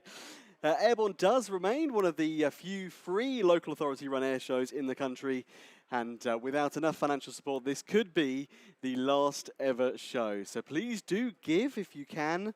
Donate to the air show. There's loads of spots right along the seafront, from the Western Lawns down to the seafront office, donation points, and 100% of your donation goes towards Airborne. And do look out for our volunteers wearing the official red bucket collection vests. Many are from local charities, and when you donate to their bucket, their charity does receive 30% of that donation. A huge thank you to Rotary Club of Hailsham, Eastbourne Hospitality Association, and of course the team of volunteers for their support in organising the bucket collections. As we head towards the end of the day here at Eastbourne, please do, as you leave the beach, you leave the seafront, please do take your litter with you, protect the marine life. There's plenty of spots right along the seafront to use as recycling, kindly provided by Environment First. So lots of spaces right along the seafront for you to drop your rubbish off and, of course, recycle as well. And if you are heading back to your car, if you're parked down at 5 Acre Field, the last bus down there is going to be 7 p.m. So plenty of time, good few hours to enjoy what Eastbourne has to offer.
Well, you'll be glad to know that we've got a certain pilot called Tom Nation who's just checked in with us. And yeah, he doesn't hang around. You know, he usually flies around about twice the speed of sound. But sadly, we can't do that along the coast because we've got a UK speed limit of 600 miles an hour. And that is just about what he'll be doing when he arrives. So you'll see the jet before you hear the noise, and then of course that will kick in immediately afterwards. So any sensitive souls out there, any animals, make sure that you keep them all under control and be prepared for this absolutely outstanding performance. Every Typhoon display is just terrific. All the pilots have their own little touch in it as well, including Tom this year, with his own family taking part in designing part of the display. They're wonderful, wonderful bunch of guys, all truly committed, of course. They don't just do this for fun, it is all part of their combat training, and they're all on, they all take turns on duties on QRA, their quick reaction alert, and that is all about protecting the UK skies and coastlines from intruders. 24 hours a day, 365 days a year. Breaks off to lift off just 8 seconds, would you believe, and breaks off to 35,000 feet at the speed of 1.5 the speed of sound. Please welcome Tom Nation in the mighty Typhoon.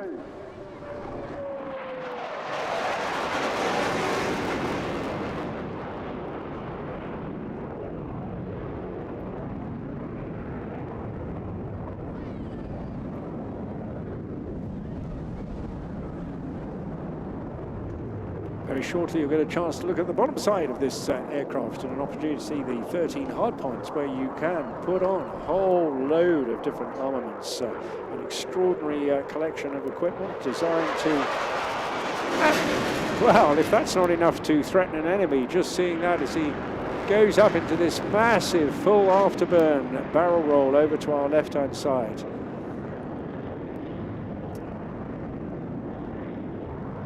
Able to fly up to 65,000 feet at twice the speed of sound. You're looking up the jet pipe of the EJ200s there with a max reheat of 40,000 pounds of thrust.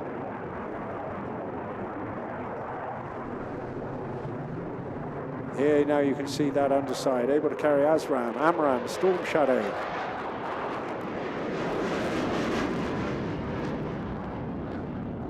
If that's not enough, it can also fit Brimstone, paveway for laser, guided 500-pound GPS bomb, and of course the 27mm Mauser cannon that was almost forgotten in the early days.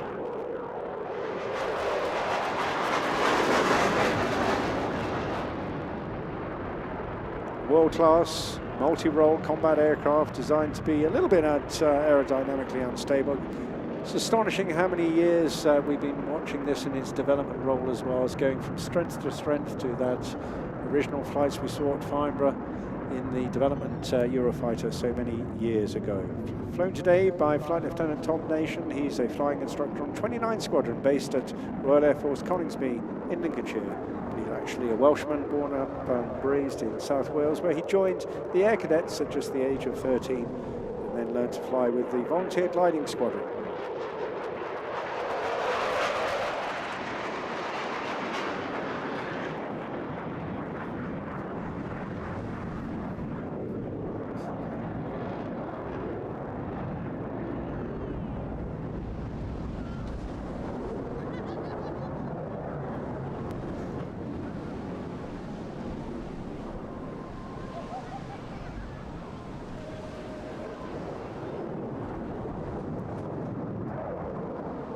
This time pushing away from himself in a nose-bleeding, negative 3G turn. And that's streaming there, that's a little bit of vapor just pushing itself out under the pressure of the negative turn, out of the top of the tail fin. That all evaporates, you don't need to worry about that, but it just shows you the pressures that both the airframe and the pilot are under. But don't worry too much, Tom is wearing a very good G mitigation outfit, almost a full body G suit. He's got a chest piece, middle piece, and he's even got special socks.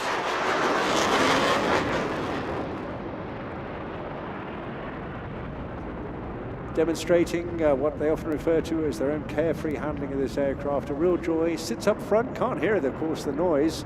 Might get a rumble up there, but it's a very comfortable position to fly this jet from. Nice and roomy. But also a vast amount of data coming into him at the same time.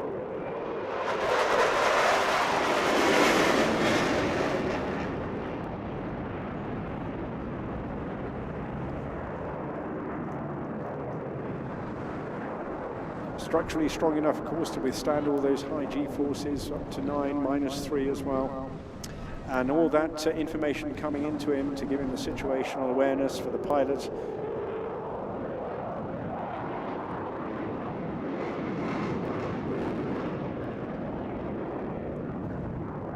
That's coming in through several sources, but includes a multifunction head-down display, a head-up display, and a helmet-mounted display as well.